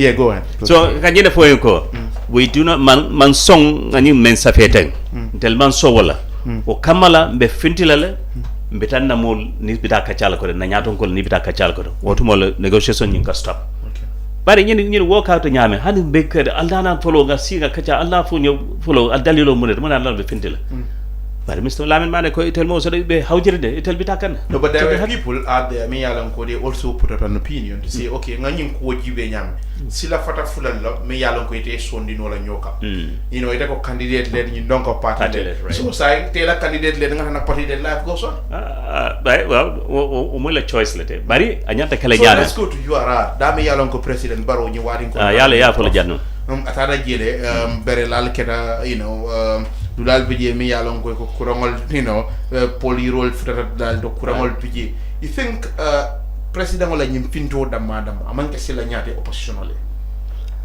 asilata oppositional back ani ma president sila amanke oppositional sila nyate mbe mun sila na ntapata yuara yale nganyim foende yale nganyim yini kala kabere nata ni programme la jam adi fele akum 5 ans ko teg be jabile sifa kili nyila la wala ko nente lota upper river region ma fo basse yalla nu do ko le basse bar sa be upper river region bel nente lota diamata baro diamata ngaji be baro di la men we have seen Mama Kande joining him recently Mama Kande ya jube adam manetata o ana modern da manetata fo malon ko alo dol fam break away from him and ata join coalition 2026 honorable Umar Ceesay natale Mr. Ibrahim Nyang fana natale coalition 2026 coalition 2026 yeah Ibrahim Nyang coalition 2026 2 weeks ago Kabiriga meeting so he came just like Yerombalo Mr. Yerombalo he was GDC who no be menna Ibrahim Nyang of GDC go about 2 weeks ago Kabiriga meeting anatale just like Mr. Yerombalo kunung another meeting coalition 2026 they are part of us. The last time we checked Yorombalo was on an investigative mission. I don't know what has changed. You asking. But we're happy that he came. He thought it twice. We are happy that he came to join coalition 2026. So you think coalition 2026 is the biggest force in this country at this point? Right now I can say yes. Really? Very big. I know Malick will disagree. Very big. Yes. Almost personal difference, personal opinion. But I don't know coalition 2026. So iko atel malafi President Barrow eta tamla sainte. So iko alia structural sotole mol bije mi yalon ko albe kacha kande. Ni ka malafi alita albe findila le bang alia campagne oke. Wala albe afole la kontelde nyimbiri karembe wala ko ma nyin carte fay nyana la al carte fay we. Alba kela nyaadi de pour ka fako baro e ko kanata ya fala le taro safel bari ko fanan ale fere dol des wala mundi jara ntel ferol mi ngi soto nte ferol be tandino la bi jang comme ngamin tandide kabidum ko do nga structural soto banko karobela du nga structural soto outside the country also oto ferol be landi kanne don kaje ko abe kala dum yalon ko preso groupe way banko kan ni bebe ñomoy kanne dum be ñomoy la de amanjale campagne la bari fimbe keri banko kan banko fawone ba fan campagne la ko la kaje ko banko dum kaje ko nganna man sañol kontibo e la barol la ani la kuma kanol la sa albe mo nekela wala mundi protest fo mbola kala le findila le dunya yen kalamuta atayalo ne kudo le tamita no janata kana mbalanda ko do la yalo loi niamo ko loi wala banko kata mani loi kunu tel ni ate be lata nyokana ka tande mo la banko man loi bu kendo soto loi kendo soto dum banko mol promise la kaje ko nata be loi kendo nat la banko dingule okay comme mbota fo la nyamen don o loi kendo nya min fo banko dingule nataje ko amoke because na konti bo bali ala tina because na jam ko ya moke ay wala fom no mode bara amanke wonya because ma jan sa constitution man falin dunya ja man falin bi intel yaje ko ata adam baro latna man falin no so imaje ko constitution do falin bali ya way baro sembentu yend la handi prime mandas do nyini banko ka ha ngalon ko sembenti yale baro sembo mu molle tati o molle kay continue hani o mol ma continue ata fon ka lafta continue wala na imaje tata parti ke state house imaja ko ay molle bribe akoy député wala kay ko do dila dun député nyanda bulala ta referendum wala ta banko dingul ya nafata da banko dingul yesa noke molle kadro fa ni yesla kanyede mol baji ko banko dingul la kawnam bar nin no kanyede sajo ko banko di bala at man futo do bar molle be banko kay ka fo men fane men yalon ko tel bela firim president baro e continue ay manda saba nyawke banko ka wala yela kano yitanda la kila kamodi yala ka fa lafta yello ye continue yalla lafta min fole yo mol jele wala kan na man sañol be problème because ni ajo ko president baro ko ya jame karantale akata fanan karantale gamenol karantale ya jame la kan de be sonto la o karantale be wala no way say way university o bala university de okay ate maybe atela karam intela jeri nyato ala karam hansaya adasa la fo abe tawol la ba bar intel gamenol karantale ay karam min fo karantale dun to sonna la kotake jara ntel min ka kacha ni mol min ka kacha banko kan mi banko dingul bulun ko la foyeten nka diamo do ke jambe diam kan banko dingul to yalla la ha mo wol kam ne fo wol kam min fo kajo ko nte sonna ko deke pour ñim banko kam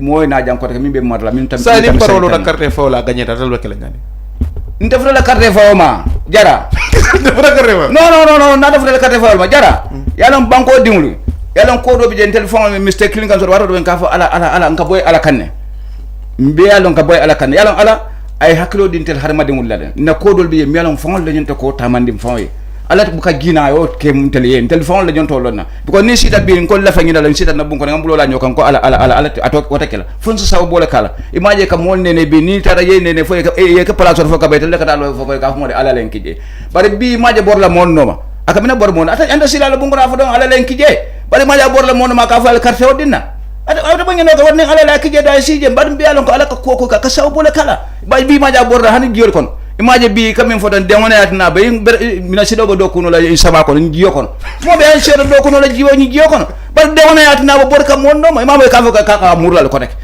e abola fo ka mural ko tek ka be da meddi pare wa ka be da meddi farmers toll that's a constitutional sanction do jara ko constitution min foten wo ko landi nyame man tra tamande ko nya atebe campagne olla abe campagne olla ni ajibe constitutional ko landi nyame amanya nek campagne olla ako ben yalon ko wala ani wolle be nyanda nyo boro kala wolbe nyo sabola atebe tenkunde ate wala mira ha yala te fe at yala nyo sabo min kana ta fon ya yala am futa folo yala ate fon ya nyo sabo kana je no futa je ene mam parti je mi yalon ko parti yo te janin carte fotem e bo jele nyinanne NPP be tela janin carte fotem abe tela mpana se ko polin fo ha mpana so fo jara NPP ngam mo long nteto fola hanne nyen ganta fol ngal nako wol minala coalition 2026 na mo la bon are they state ministers? I am not going to tell you who they are, where they are, what positions they hold. Are they heavyweight? I have no idea. I can just tell you this for your information's sake. NPP mol bijin men yalonko yang horma nge horma.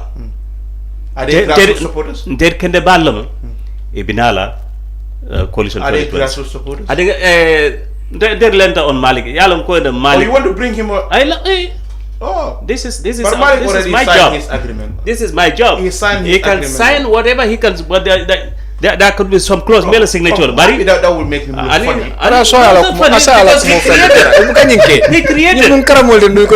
He created these negotiations. I cannot let him go without coming to see that to fruition. I cannot. No, Prof, that will make him look funny. You sign an agreement with God. Imam Malick Camara ngay koso bendu. Go ga jele anala tambo beta ka jisi online. But that will not whatambalila na karandingulom do mala fanammo adun tabula laje yalo nyinama alfayat naaje do ma bita ari laftale ay ala samo beta wala nambe bulala I will never relent on him. But Prof, if you said, you think I'm trying to put work, but if you said yela karandingo jabe silo ga yando ye kairo na ngania, so for ya iten leko Malick abe silo men kan ni tora silo abe wala ka wala ka ni tora ndoko ma fa be ni tora silo kan ko ha ba yalo na ko ka ka fa la ni tora ila may ndebe menna ntebe dame nana ta je he gets a greater chance pour professionally abe grow la nyame. That's why I want to mold him. I want to bring him on board. Pour nga dema ala nyato tasiki soda nyame asetaria nyame. That I want to do for him. Malick, the parties me alonko wolene, that is the Gambia fiscal. In fact, the name somebody out there claim wale tonyin sunyan. Ko tonyin o matel tori. Go back to wala kala kafo tole wati to me ta je wala Gambia first al ye wolta man kala original and you know the intellectual property right you know those guys you can make a claim against them until then so Malick alning UDP what kind of agreement alni wala say? Well, that's a booklet. But tell us a bit about it. I'm giving you a summary. Ning alala la ñu no ftata je mbe man sakunda mel lola. Banko doku nya common manifesto. Wo fananda ben agreement ol konole. Momo sa fanje wo man sakunda kono. Andi dunta ware lota place men to siloje ay bambang. Okay. E palaso dite la sarto men kam bankolo ko kay siwo do ko kay timma ne wonten si bondi je la patio modo samanan si men say noto ni ngata londo le mo wala be mankirim pour que lo do ko ken si ma ko yete la karango la fa nen daji ko le man betia dum te o falin no la mo ita fangolti ke fam falin yo bari coalition Gambia Force Coalition meya alej ko there is a sort of a plagiarism hani atatamu Gambia Force leti ntoltamu Gambia Force Coalition leti yo imankili ya nara I word solo study ndomu two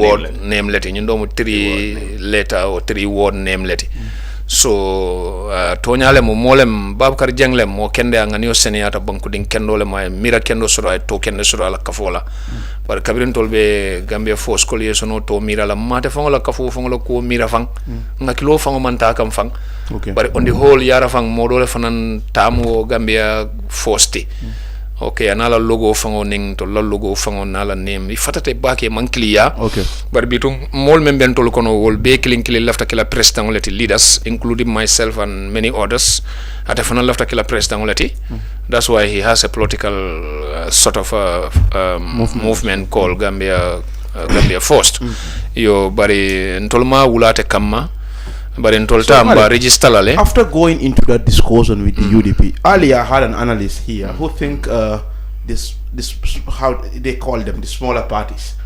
They feel been threatened. Imang hani bake ibasilarine that UDP might ended up consuming them.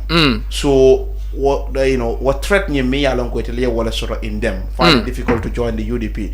In your as the leader of the ADD, what did you lobby for your people in this coalition? No, man. How many ministerial positions are they giving you? I'm not going to disclose that here.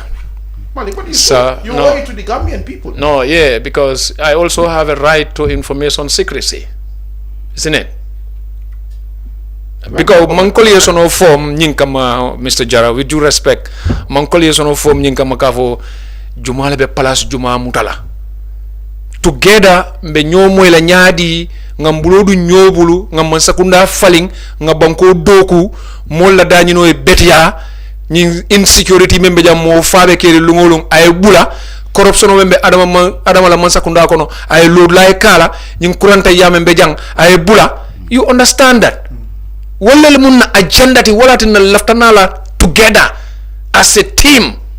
We believe that when we come together as a team to back United Democratic Party, 50% already is at hand in the hands of United Democratic Party. 50%. Okay. With the might they have been tested for 30 years, 50%. So nintol nadang as they say na domanding wala kanake waramat. Mo worry say mol ka funya patiringol lemal. That's all right. For patiringol President Baro wala lanyo kan, he is now always leading and winning election first and second term be. President Jame wo patiringol lel kafta nyoma jang back UDP and choose Adama Barrow and won against President Barrow. 2021 wo patiringol mengal keje patiringol wal kewol men fo patiringol wala kafta that incumbency ma and they won election in 2021. But so this time around wo patiringol Mr. Jara wala ber kafka nyoma in their numbers pour ka jeko President Barrow ngala mansa ya danjang to seko mbe kafla nyomale men sembo wartantol beti ngana sembendingol lafakan and get the necessary percentage that answered victory so that agriculture men betia jang molla dañino be kolyaring molla dañino sonia molbe fakan sato kono every day mo bukalo njumale fa as a stop so that le plan do borol teje as a stop so that banko man doku banko so doku so that economy be porine economy si betia and all that. So, but Prof, he will not give up on you. He wants you to be in the same vehicle with him. Alafa Yetara in Coalition 2026. He wants you on board. Are you ready to join him? Along musu dole je TikTok. Ako, itel manyan fall and tell I should be in United's camp. And Prof, ayalang nga yola fon tafonang lafta la ebo Unite. And Prof, after you unite, you come and join the UDP-led coalition because that's where victory is. I've talked to your friends who said that you are at the wrong place. Oh, really? You should have been at the UDP-led coalition. That's where you have the greater opportunity. Then Prof man consultation get kabila. Definitely Prof preach Canada. So that be done.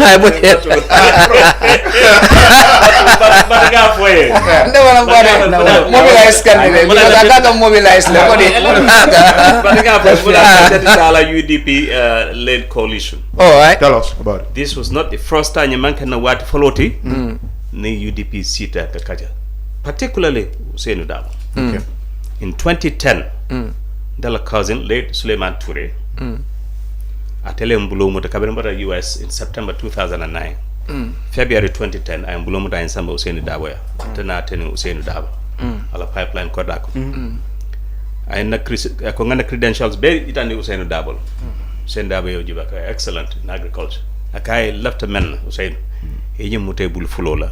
Purna party watu mo Suleiman be UDP okay janay ba aka lafta ñu mun domalati na wulula la boda bakilim fakele lafta yamute bul fulola kada agricultural karang America anata ada sig ke banko do kula kende bate yalla o seni ya jaabi men kay so lokum fulala bakile la hansay o lokum fulo mansi okay fulanjam tala solo Sunday anim Fatuma da Jawar kabiro be UDP membe NPP namo kende ba tala Lamin Damu Diba they know me very well nge belono UDP la pad ala rally manke combo kabo brikama kanata ki fanka so bakaw manta dabe okay ni mantano bolon kono kadana do ko university gamen do time soto ndeke demale ka jube ibe meni foka ni be platform to ni podium ta pour ka diamu molie especially Seynou Dabo nka be safe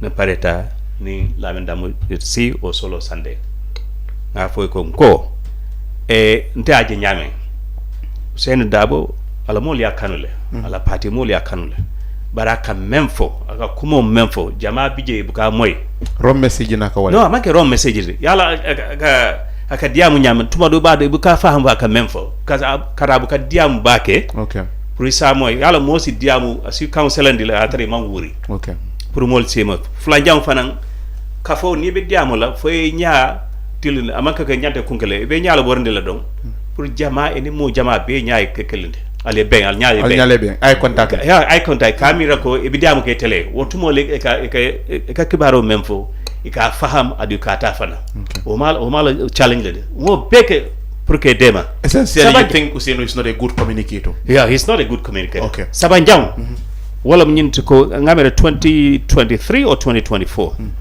Kemo Ceesay the former deputy treasurer yeah and Samba Usenia the same compound pipeline road and Nakofo Useni kai okay mbako nyi jubel up to today maybe fa jube ba fa ma jube o ma ndama o mante jahal bari kan men foten so kan men foten wala nyinti ko UDP ngadema ro men kela natar nun ye natun kan ndemo PPP sample san adon sinna PPP card e fanko de membership card dila oh okay you were abin so be sanji tang anin sai mbe PPP fo kabirin ngani law in 2018 GMP law 2018 yar PPP fana wol fana malo munatu na meta tala Umar Amadou Diallo oje ka fayna alinga na patio kurkurba la nga wulindi sai bari sai manza kunda ye tongni bondin kan alinga lo nga kurkur bari mansong malo munatu ne mansong Can I but no, I want to get to bottom of this. So, Prof, is it correct to say your issue with the UDP is rooted on personal issues that not the personal issues? That point money. Wala mun ko natan de lafta dal ke UDP dewntino ngani me beg tanu ngata UDP dewnt o seni lafta aman lafi tani tabakela bari ngani deficit ñol manje nga jeko ilama because leadership changing leadership abenyu leadership to sanji tansaba ninte batinu be silo bulala mo doyenan ay na lo UDP ñaton kayala no keta o seni found la place be warla dina president okay Can I come here, sir? No, allow him. So, but now, apart from you think Dabo put up a challenge to say Molme Yalanko, they criticizing him. He want to know whether they think they are more competent than him. they got more character than him, good character, I mean, integrity and everything than him. To you, what after saying all these things, in one word, do you think Ousainou Darboe is not competent to lead the Gambia? I'm not saying he's incompetent to lead the Gambia. What I'm saying is the deficit that you have seen in him is public communications. It's a deficit as far as I'm concerned. But not only are you refusal also to probably bring you on board in UDP, accommodate you as you want. If that happened, you would have accepted him. Long time ago. Because the party from the original party, PPP, that I think that I was looking for a political party I can work with. Oh, okay. Yeah, because I've been a student politician all my life. I don't know why he couldn't recruit you in his party. I have no idea. So, but okay, now when you go to CMC, discussions and everything, now you think that was a time, because I believe the UDP needs you. At that point, now is the time that he also has to pay for what he failed to consider in the initial stage. Then he refused to go with him. That could be one of the reasons. Yeah, that's a good observation. Yeah, that's a good observation. For the first time, you agree with me, Prof. I'm happy. Yes. But allow me, Mr. Jara, to come here. Okay, can I come here? Yeah, please come on. Mr. Ceesay, sorry about this. No problem. Jara, remember Professor Yaffa about United Democratic Party? I think it's a personal issue. It's personal. Because nkamembe moi ntata jele ni kachatal e nyantang include la mang include. Okay. Okay, fine. But personal issues akawala fonye bake. Nteka quality solmen jibe in the leader I demanding for jele communication. Ataya grade nyame nga nintenga grade nyame mang clear. Bari ate fanang tata la party o men kang unite. Ntenga botle soto, which is based on my principle. About Talib? About Talib. What was the issue? Inconsistency. Of Talib? Yep. He about differently from me, but I have my proofs. Okay, you think Talib is inconsistent? I'm at the media, allow me. Let me speak. Don't mind. I choose to give you, I choose to ask you the time and you give it to me. So I start raising my case and you start asking questions. If you give me time, sir. Where you just no, you are anticipating. You are anticipating. You are anticipating. Because you know why? I don't know. But with due respect to the listeners, and members of Unite, in case they heard me, Talib let out Molia media. Gambia be temutu. Akoning Honorable Ousainou Darboe be contest la for flag bearership of United Democratic Party. He's not going to contest. Right or wrong? I have no idea. You should have. I'm asking you. No, okay. No, okay. Let me come here. Because y'all need to consistency is very key in leadership. Especially need to for public declaration. Okay. Kabrin Talib atata pamudu. In fanga jibe walton life. Okay. Akonin Darboe be contest la atata lola. Under the ticket of internal democracy, selection of a flag bearer, then UDP internal selection of a leader. So all of a sudden, Talib went to submit an application. I'm can tell a business day, but he wants to lead me, and I want to lead him. Let him assess. Let him do an assessment on me, and I am also going to do an assessment on him. So that tomorrow, if he want to affiliate, or if I want to affiliate, why would I affiliate to who? So nteka fenjamale jibe, not only the strength of politics, but the quality of the person who will lead me to become my president. But Malick, I think you have been a bit selective. No, here. In fact, no, here. I will come there because the thing is, if you could endorse Adama Barrow in 2021, hold on. The president who said he was served for only 3 years. Hold on. Allow me. Yeah. He continued 5 years, you went and endorsed him. I don't see anything wrong. So it started with the same. Talib also should see. No, allow me. No, I'll cannot be a more tambulunga kumoda the vote tema ma complete. No, hello, Prof. With due respect to you, you do a resting about why in Tata NPP 2021. More the questioning kega munati neka affiliate with UDP in 2026. Indina talako ntata President Baroka ntata kafamala in 2021 when UDP then was here. But then UDP gave impatiring all. And I sent somebody to them. I don't have access. And our internal democracy said, majority say, let's affiliate with NPP. And we went there. And when I went to President Barrow, I told him, you know what, Mr. President, I don't want to come here. If it is me alone, I'm not coming here. But that's why I come here. So I take appointment President Barrow and that against my will. And I told him at the State House with 69% delegation and his protocols were seated. He was seated face to face. Lamin Dabo Jula Real Estate was seated. Ali Sad was seated. And so many other people were seated. And I told President Barrow, I don't want to come here. I don't come here based on my consent. Because people say you are a sellout. Ikuitum jam falalti. Wala ntama lafla nala jang. Meka fo me nyato wolle preso wala wala nanara jang. Ni wonten tina jang. Mome yo fo moe president membe sirim banko kan. You are now questioning ka fo nyoko bari karje tara karya. Ntara je nsa woman CJ, Mr. Jara, and anybody listening, nsa woman CJ. So and let me tell he's inconsistent. Let me go back to you there. I'm principle. And somebody, Talib is principle, Prof Yaffa is principle. You are principle. But we are different in the way we authorize, in the way we do things.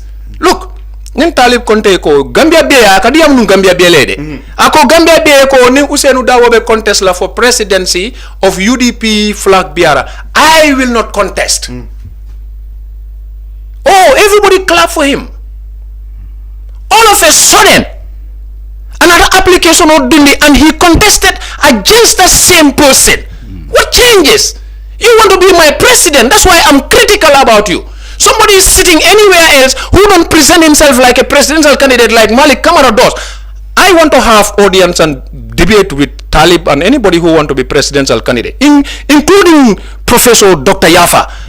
Present an agenda, let him sit side by side with me. Let's debate on issues, on facts. So that you think Prof's ala candidate is inconsistent, and that's your main reason? Yes, of course. And I think that has manifested. And then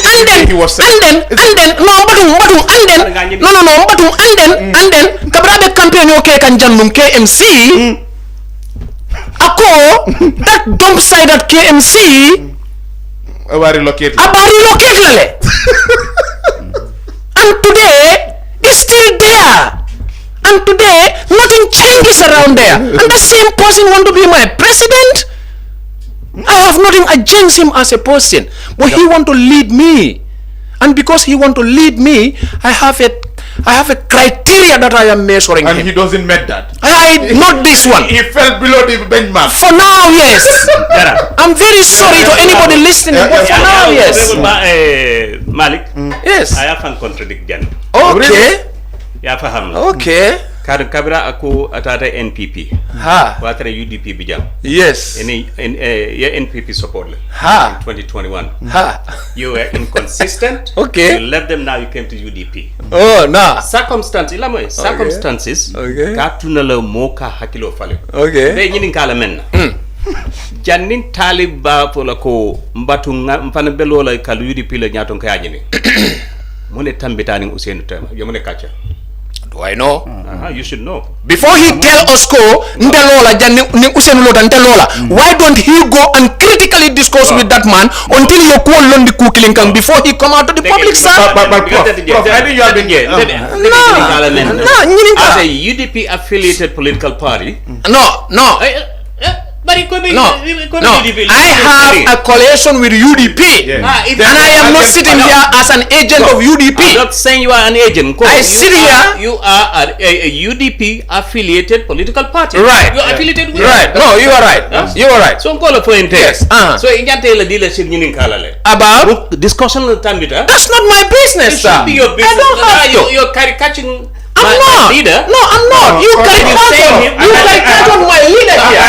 No, you caricatured my leader here. No, you don't it. Ikona leader la diamo. Ikona leader la diamo. Abuka senior. I was helping him. No, you all for you. Ikona la leader la diamo. Ikabuka senior. The presidential candidate. Objective criticism. And my criticism, sir, is as objective as yours. No, because he meant for day.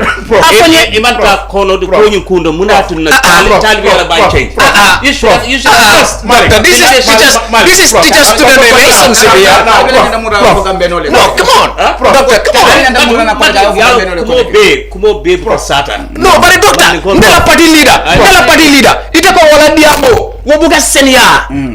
Fire engineering kaja ikaiko so communication what? Communication deficit. It is all front leader ma Gambia there is working. All fact. And different coming for the candidate Roma. That's a fact. I'm sorry. But you know, he said two things. He said two things to support his claim. Yes. One is Kankula, he made a declaration that he never fulfilled.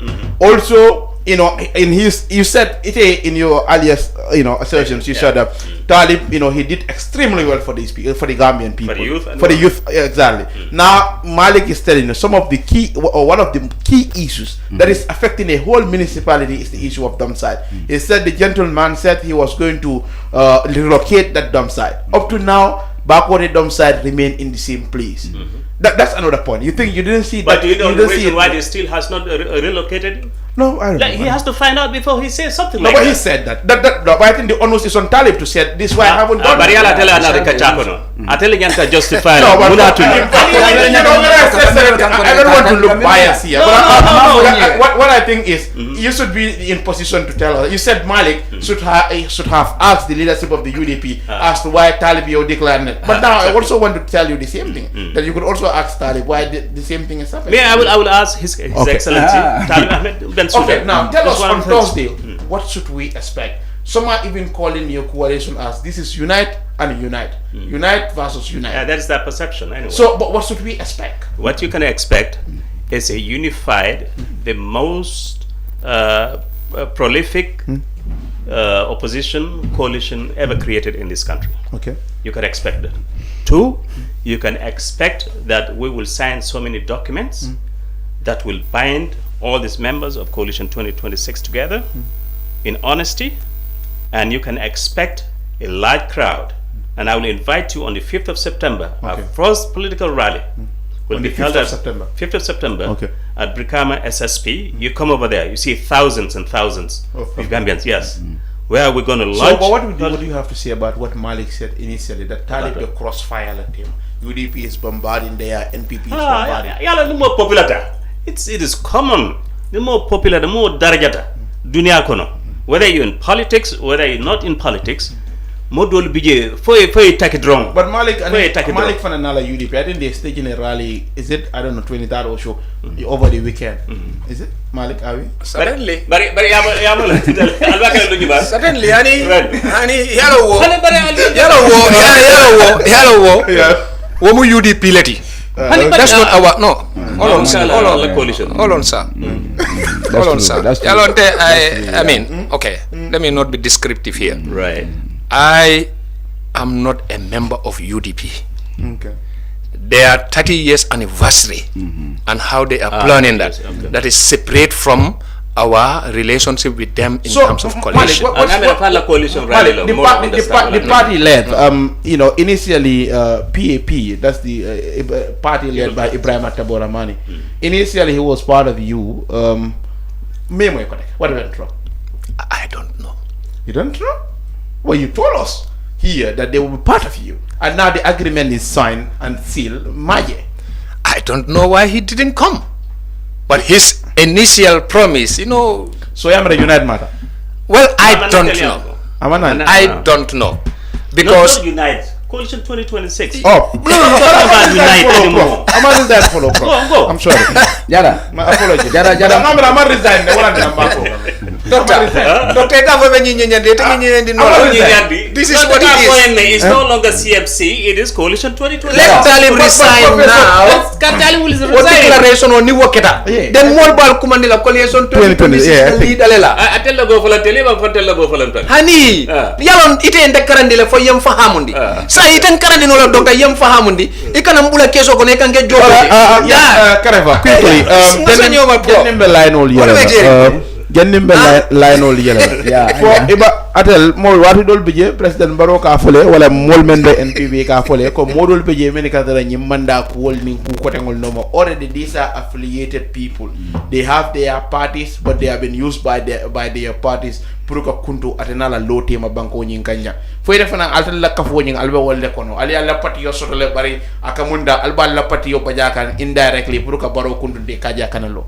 Yo abaraka bake Mr. Jara ela nyinen karo nyin kumayata bakele dum bala fila pour nyinen karo nga jabi pour Gambia besa moy wonya niya korosi felende mbebe silin jam mebe mbe mantara politique party kilinto bare nana ta Gambia ko la mbe den tolala den ndeba party wala kono bar mba party yo men kono ni ata ko nata mi ko mimu Gambia koti ndem Gambia di wota ngara soto ngata ko kono nata ko min party ko lam nsafu party ko lam bar nyimu Gambia ko leti dum lafta ko tandi mo bele ko nyim noto tam limiti amanke party kuti Gambia ko lam amanke si kuti amanke party kuti woto femfe yalan ko ni Gambia ko lam du kare mbe amata nyofe ko kaje ko Gambia ko lam okay because Gambia politiko na ku jamaati nyaade han be den ta ko mina melan ko bankola ko lam ni ya nat nan dron politicien ol sina yake bulu politiko ti okay dum ko fana bankola ko ka fo do kariñol lam nyanto bon lan ko nim fem fe nana banko nana kete bankola ko rek banko dimul le nyanta kala kilindi woto yo banko yaaje ko banko ko leti e magno no dim politiko kafula nyoma magno no ni siku kafula nyoma nyanta min jelo jow nim bankola ko leti woto bankola ko banko dimul bele kanyanto ko voilà yeah okay alben no mbajila la screen to la fa commander la dantan lafta woleta I think it's hot for me du jara kuma jamal label ñol la bembul la famille fo la bar ngalam be programme yeah absolutely yes yeah see man na vector la ko NPP government wala tinda I think prof you want to change the status quo exactly but Malick is saying you are in the wrong place that's his opinion but it's always good to have you on the program hello thank you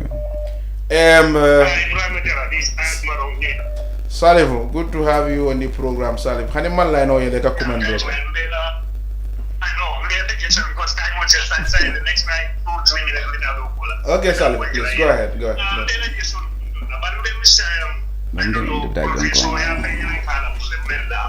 Pro. Not party lane. Why somebody candidate lane? So when China is going to resign from his party, so you more candidate for you guys and family will pay and the just kind of get a promotion because not to look at village party later, but then the party will work out and the time is like, but I didn't be a chamber. That way is still a plan made up for this party, but I'm not for more than bring to and resign from this party, Friday, candidate lady, Friday, one for more term this later. Decided we yes, you know, for his dinner. Was I learned for the time is party late, so I want to use of its better, so what, and we don't want no party late, we want candidate late. So you know, for idea that somebody many years in the common sense, it is so matter, just playing game promotion with people. So what I'm going to contribution on alright, sorry, thank you. Alright, sorry, thank you. Yes, I think, Prof, you have even said that. I think you said Talib will resign on Thursday. That's part of your agreement, right? Alright, thank you. Good. Hello? Yes. Hello? So, yes, Lamin Moron, Pennsylvania, Philadelphia. Yes, Lamin Moron. Yes, you know, connect with the condom. Alright, Ngejo. Barobe win now. For you go, ndola benyame do nga tula ndo 2020 olem de safa nya kilo olem drum. Na ko bi drum barole.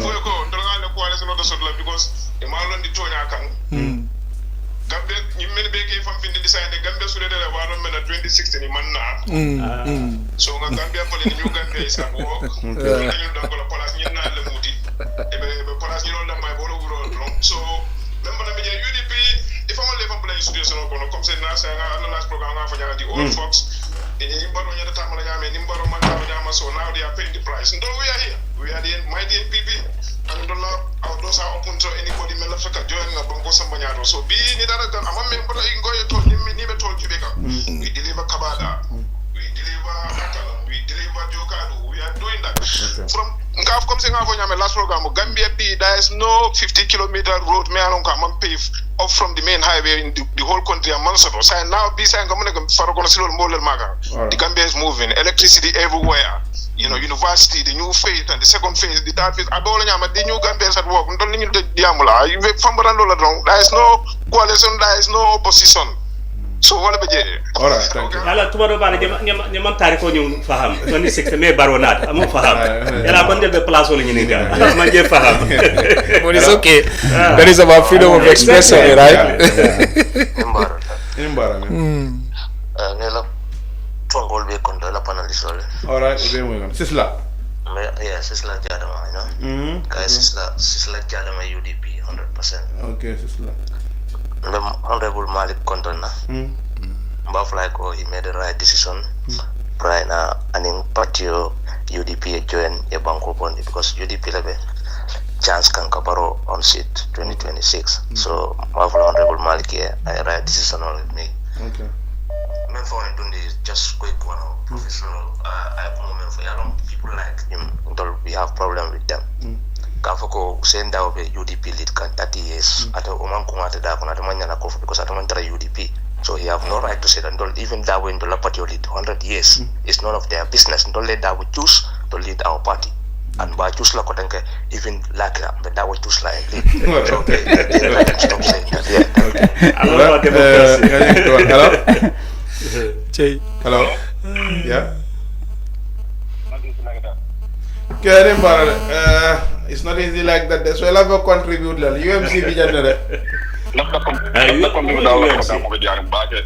Coalition 2020. Oh, okay. Coalition 2026. Ngejo. Program mo dia da bata demo pampu do politi. Baraka. Sisa kamala daga dumani ya soda do kapo Mr. Yaffa yang ko. Pro. Padi akelo ada kole ala de. Okay. So for year wakile so Mr. Malick of Nangongole UDP NPP so yala wotina lo da ka fa te pa wala ko do and la Gambia no nyakoro ko de je talib mu nyaay may Malick mu nyankon kormal ay ka de ka yele ma woro wala la koy ko Malick mu bude nyankon korom nyankon ko ma do ko man so na nyankon ko yala la o ke kala sama bella yo yala o si fa ka hadu to de ko de o ko yo banko ni nemba do ko do na do ku police ning ko la na palen na bare ka ko kare pen kare so na banko tambala banko ni bela kan ko da so wala be je ta fa de sange Prof Yaffa fa ko man da fa ndoro fa di ko gam ka ko la ale na wakle doro la na la wakla nyele exactly so tala dia mo de ya ba ke bela mo de kontona ba ke baraka ba ke okay baraka ba ke thank you so much for calling appreciate man thank you very much it's not easy that thank you the commander from Finland no the commander from Finland hello alaikum salam nam ngejo don len la mo la ngejo na okay bala programme la ko programme interesting ba baraka okay lafta Mr. Yaffa prof okay prof lafta ngin kala kula fo jami alam ko pour que jesina because of molbe la moyro yo ala fo ka fo ko tata usenda wa ngamla fa ko to ma fa do ma wala sama usenda ni manyina ko 2010 yaje yo ako ana usenda discourse tamin no ko la usenda ga wa killa man naki wala afina da join na UDP and more for okay do bare wala isul de men sort of with dabo yeah yo wala isu da min sort of amanke UDP explode usenda wulbe UDP nyar wulbe UDP nyar gaga ba UDP le explode ni atara ko ako UDP le explode wol ma nyabo isa fo ko yo bate ate personal son gol fo ato ko anu usenda bo temo ate olof so dadu arna ka fo ko wo manke UDP le explode na atara ko alafta ni UDP alafta ka fo UDP wala ni UDP le explode man nyota isa fo ko ay min fo ka fo ko UDP ndi joinna je because of ni le explode man nyota coming Malick Camara fu nyamene because of talbe explode talbe min fo na e banku dum ya na atu fa banku dum la di min na man na okay wo explode min Malick ya ni Malick yo ni ka fo wade ka fo talbe e ka fa Malick yo fo le mo be yo mo ba ta mo fo ate ani sienda ba personal problem mo all right thank you all right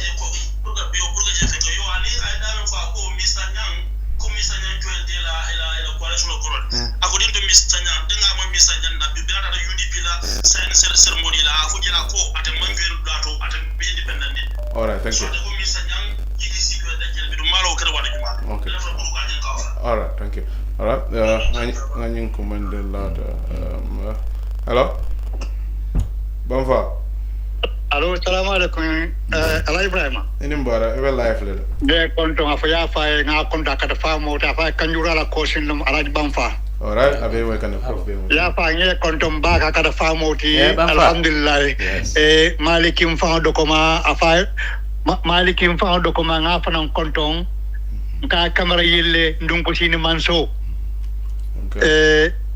nga ato dung ala karfa konto nga karfa tentu nga jayi mbe diama kamen na wala not tatamut okay kada fala idula nyindulanto ala ta ko lan tellum wala bari membi je dorom mandin ko kam falo bu ka wulu mar sawto baro salon ko ni not tatam o be sabatilale okay agreta fenfendi na agreta telefone wala le banko la constitution 2020 akinyata mun kan telembalia tay muna nan tele baro bulala ay continue kata tatam wala mu fendi dron tay albe tentu kal jay ala baraka baraka ora thank you okay hello Farsien jara Farsien ni mbara kay Farsien sabali nge konto ngela dun tangoli be konto ngejo kay kacha be diyar be kacha la moy kanne andu be kacha la moy kanne hakilole yaje jare kaje Gambia mu bankundin neti bari ka Gambia je no Gambia nin tol ko mili 40 kana wala kana banko dingol fango ika jahal wala ka karangolal wala nan ta ka fo Gambia karambalol yoko alal tesitali bambang aliyel wala banko okay nani mimmandun classroom o kono yare nyaka banko la kole yalon nale nyantela nyantolon nale banko dingo man fen sota na man kela kangole nga Mr. Yaffa moyle ntenga mira bi ni wo man la fi UDP la anyanta sartol ni dalilo le landila ko sanji tan saba UDP be banko marala banko nyine kan andun wo sanji tan saba ko na usenda boy maralo kele bar wo maralo ko na nyine tinya waranta sanji tan saba ko na usenda boka kuma kangol milifo anim biya kamin fani soma kamin fo ibuka kiliya woto wo kamala ntata bula Hussein noma barka fa kon ko to en samba jele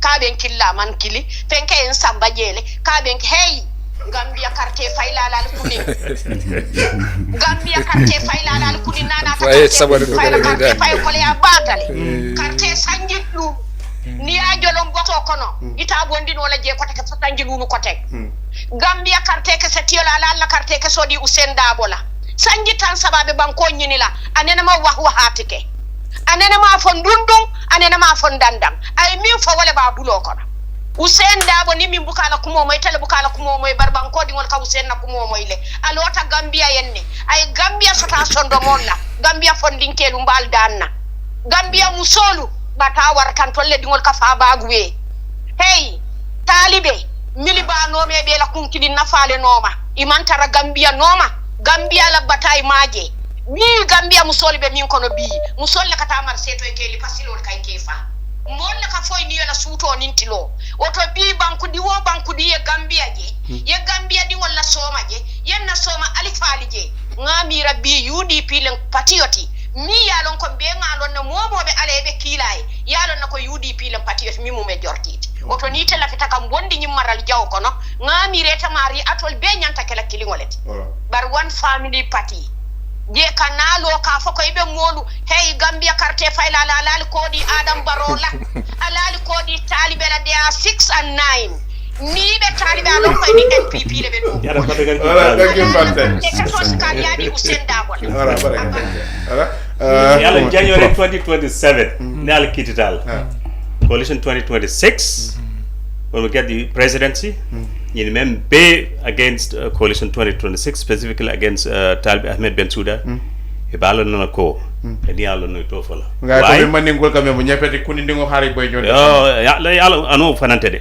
karin tel ben do ku lañu banko kan I can guarantee you that mo ni president sabol men be tambere including Jawara Sadawda Jawara mbitanam kana po president Barrow right now delbe menkala won to sifa kala yalla ko katubam karande won so saimbo mindset ka itandi la ko ñun dunia kono ko bu ka tabe banko kan na me katubam karamta okay let's let them know that hello Mr. Jara yeah Mr. Jara enu mbarabe nyadi mi jamme watana tala je programo be diarim baraka alhamdulillah ka wala mungela luntangol be konton jeto Mr. Jara ora yejo ka wala mten nakino kay alla molbe ibe balandinde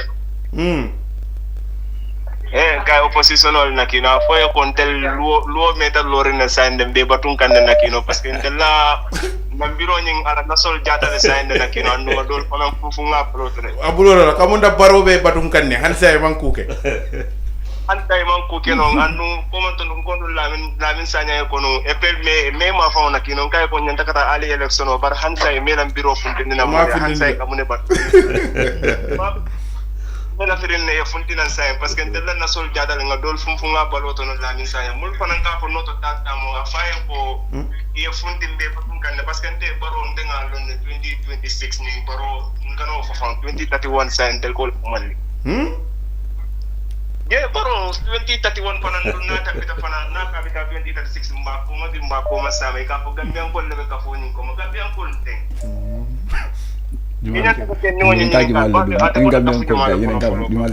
ngani ka dabe pati jumal adebe pati jumal ko because ndenga la UDP ko lebe nyin noto tata adi abendi ala tema chae okay mani kala la baraka yam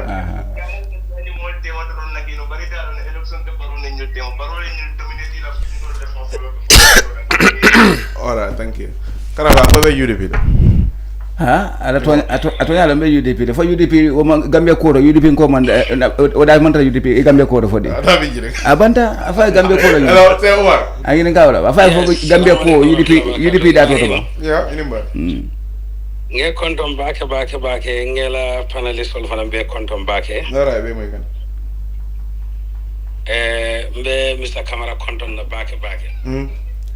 Pentu kajayi lodula kendo men hayata kalo tari ko nyanyim mafe katlo tilingoning tonya fe o mu fenne de me yalon tari ko be sede ala andun Gambia be sede ala fanan ndol mu muslim wolati andun de keno la fendi ninga muslime ya fayin koma mislimi aduna ben nafala na daji kolu anyanta wala tilindi lanye ay tonya yitandi nanga sonka bula noma mome yalon ko ay cheloke sanji tan saba alafta tilingonin tonya ilo banko kan alafta nyante tiol bela nyanto ye dila abeo chelo ke kan ni ko wato wati ibe woni mo kanyan dilale min dun kutata wa chelo nyin kono ye tonya nakari jele ye tilmo jam fa jele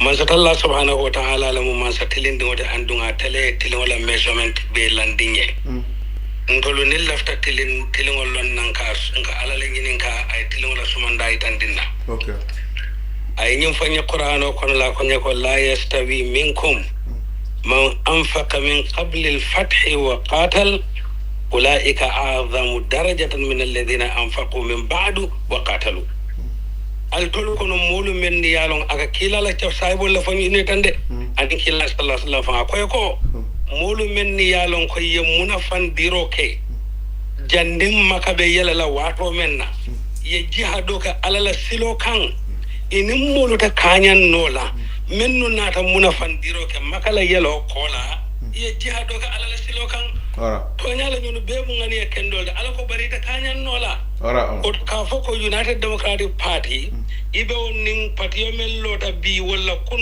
kanyan dila jen kola mati nakarole mati momo lota fe ilota jen koni nakarole fe me ya ko di ala fanan komisa Camara benke allota tonya nin tilon fe somba ta ora kemunda mulbe komandura bake but I think watu tara bakele ngana watu tara bakele fana tala woro tambe dandan so we still having like 200 missed calls me alon ko mo walnyika but I cannot pick all of them because nawek man tara available it's a bit hot but Prof thank you so much for coming this really appreciated. I believe ning MOU you signed for Kapari or bring you back and you dissect more may get details in that agreement and what you want the public to know about it. But I'm really grateful to have you on this program always. But if you have something to say, please feel free. Because more for about not how saying that ya misconstrued. Okay. Ya tomorrow come for modo and ma faham atena afasari nyado nyama. Okay.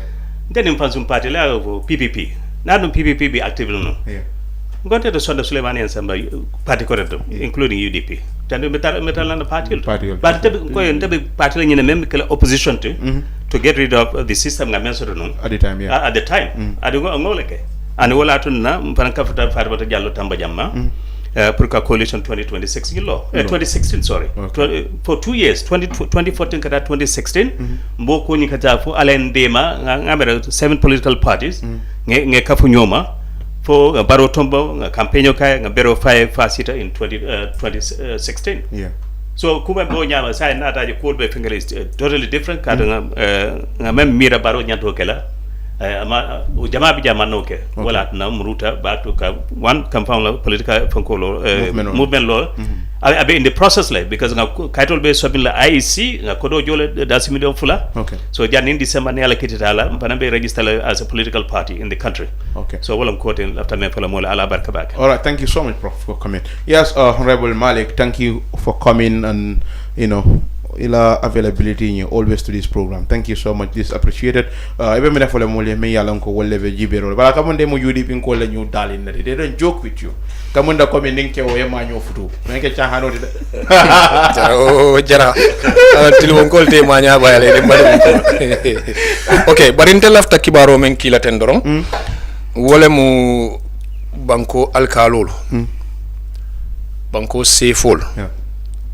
Civil service, including the securities, and in Banco COB, aling a song UDP party-led coalitionola. A song UDP party-led coalitionola. Modol menika finti ika sifatam fansi kumo itandi. Pour mol se kodi UDP la ni UDP mazakunda sota albe batalal. Tonyati je.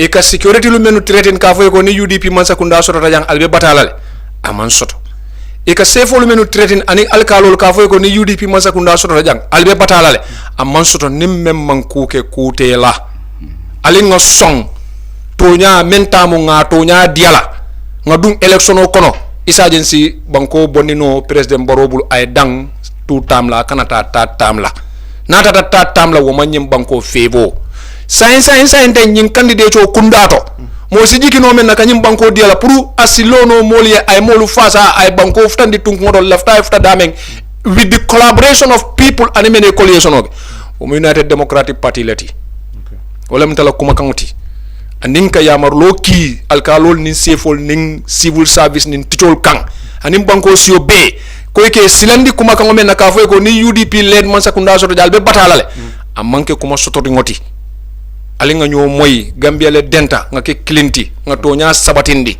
mbe nga silom ta mentilinta siratul mustaqim ngata dame nga futaje bataka na taraje nta mero mu UDP led coalition olati ndala kumo danta wala to ndamange UDP ngati de nte Alliance for Democracy and Development ADD nte nga wo parti la nyaton kaya bari bi sembo membe UDP la nte dem fañ jelela nkonkalo mfa yena against UDP.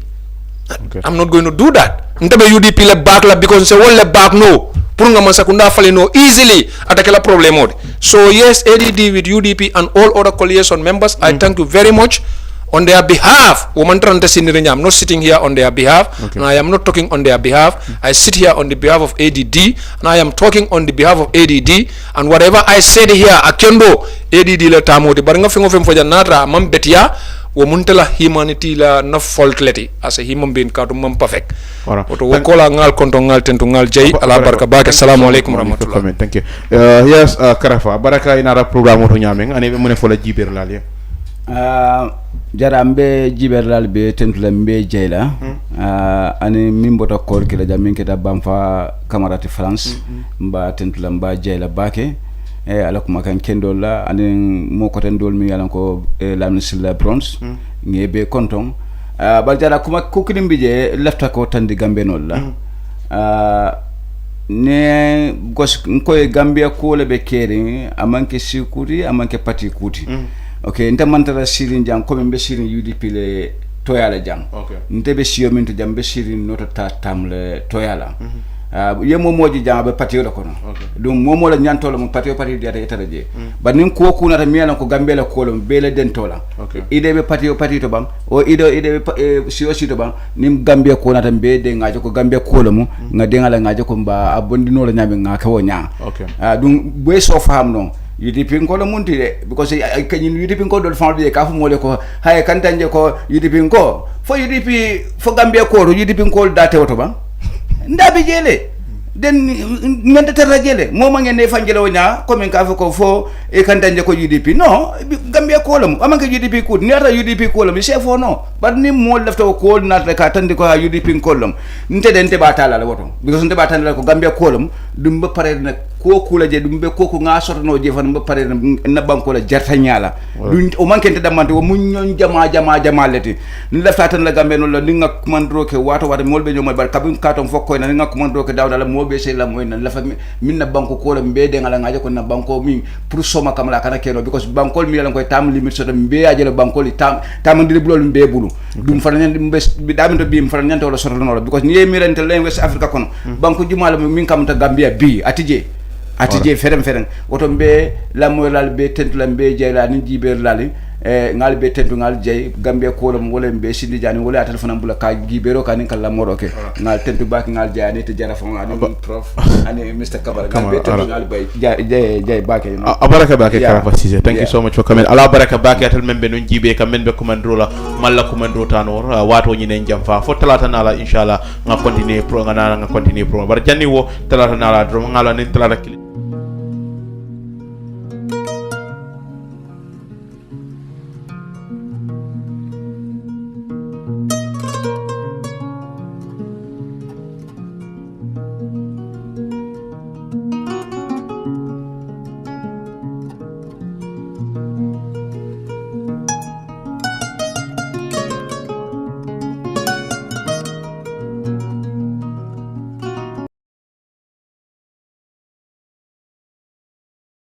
Well, I only hope that would not make us biased. I don't know. We want to help you.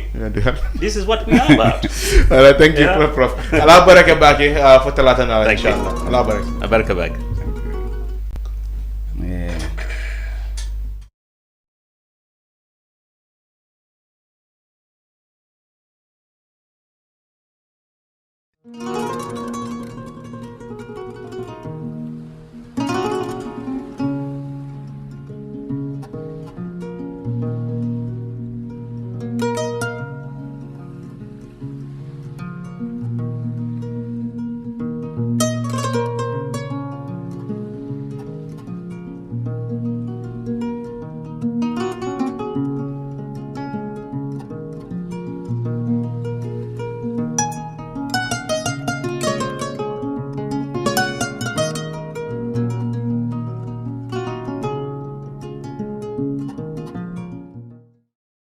Hello! There's a new update from your favorite GSM operator, AfriCell. For all of you that have struggled to buy cash power beyond $7,000, AfriCell has done it again. The limit to buy cash power is now up to $30,000. Oh yes, $30,000. Buy all the cash power you want from your AfriMoney account by dialing *777#. Where AfriCell goes, nobody dares to follow. It's an amazing offer. AfriCell mobile money just got way better. The threshold for cash in and cash out on your AfriMoney has been increased. Where it used to be 10,000 per transaction, now it has been increased to 30,000. Meaning your AfriMoney account, you can now withdraw and deposit up to $30,000 at once. Cashing in and out just got 3 times easier. For more info, call 777. Where AfriCell goes, nobody dares to follow.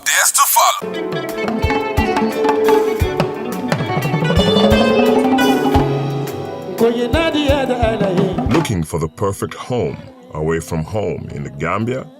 Welcome to BC's Residence, your ideal short-stay apartment in the heart of Bundung.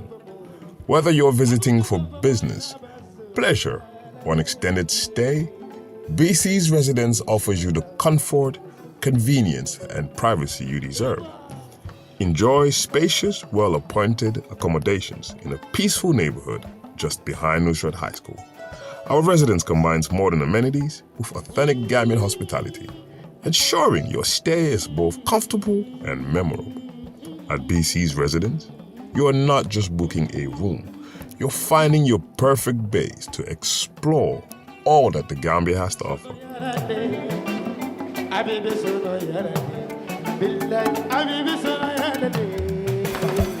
Ready to book your stay? Contact us today. +220-941414. BC's Residence at gmail.com.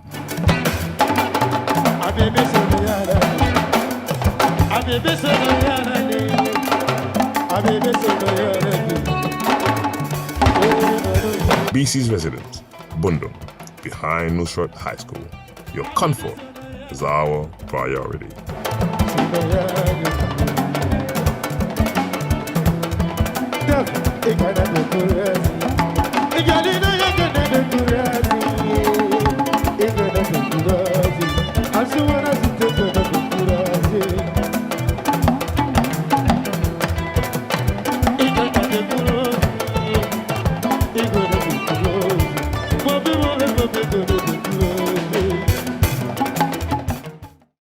Traveling has never been this simple in the Gambia.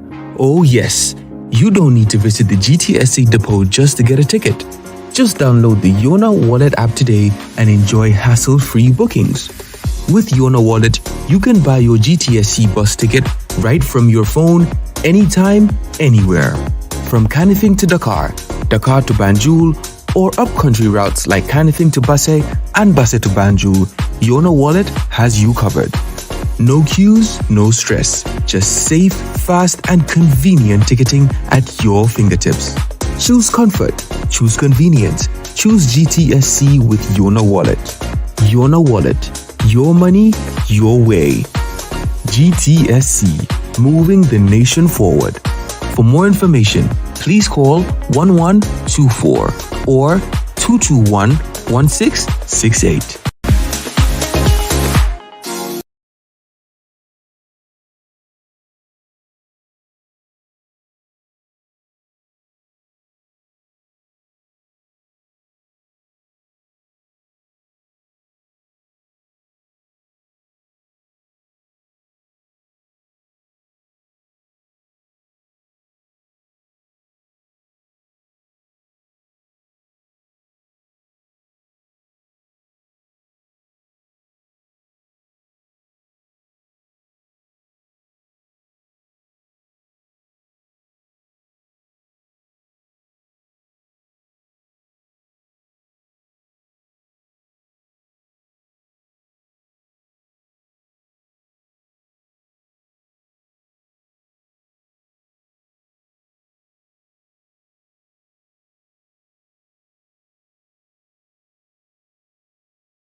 Jamano Money Transfer Bureau de Change, your go-to option when it comes to money transfer. With Jamano, you can send money from anywhere in the world to your family and loved ones in the Gambia and be sure the funds will be delivered to them within the shortest time possible.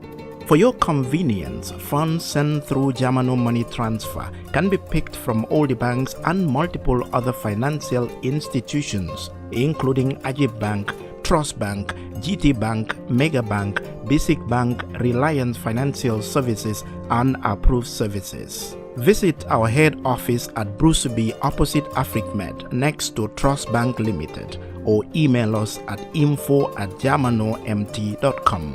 You can as well call us on 310-3050 or 310-3051 or yet still 733-0688. Our opening hours are 8 a.m. to 8 p.m. Monday to Saturday and 9 a.m. to 4 p.m. on Sunday. Jamano Money Transfer, your most trusted money transfer service where customer satisfaction is paramount. When you think of a simple, fast, and reliable money transfer, think Jamano Money Transfer.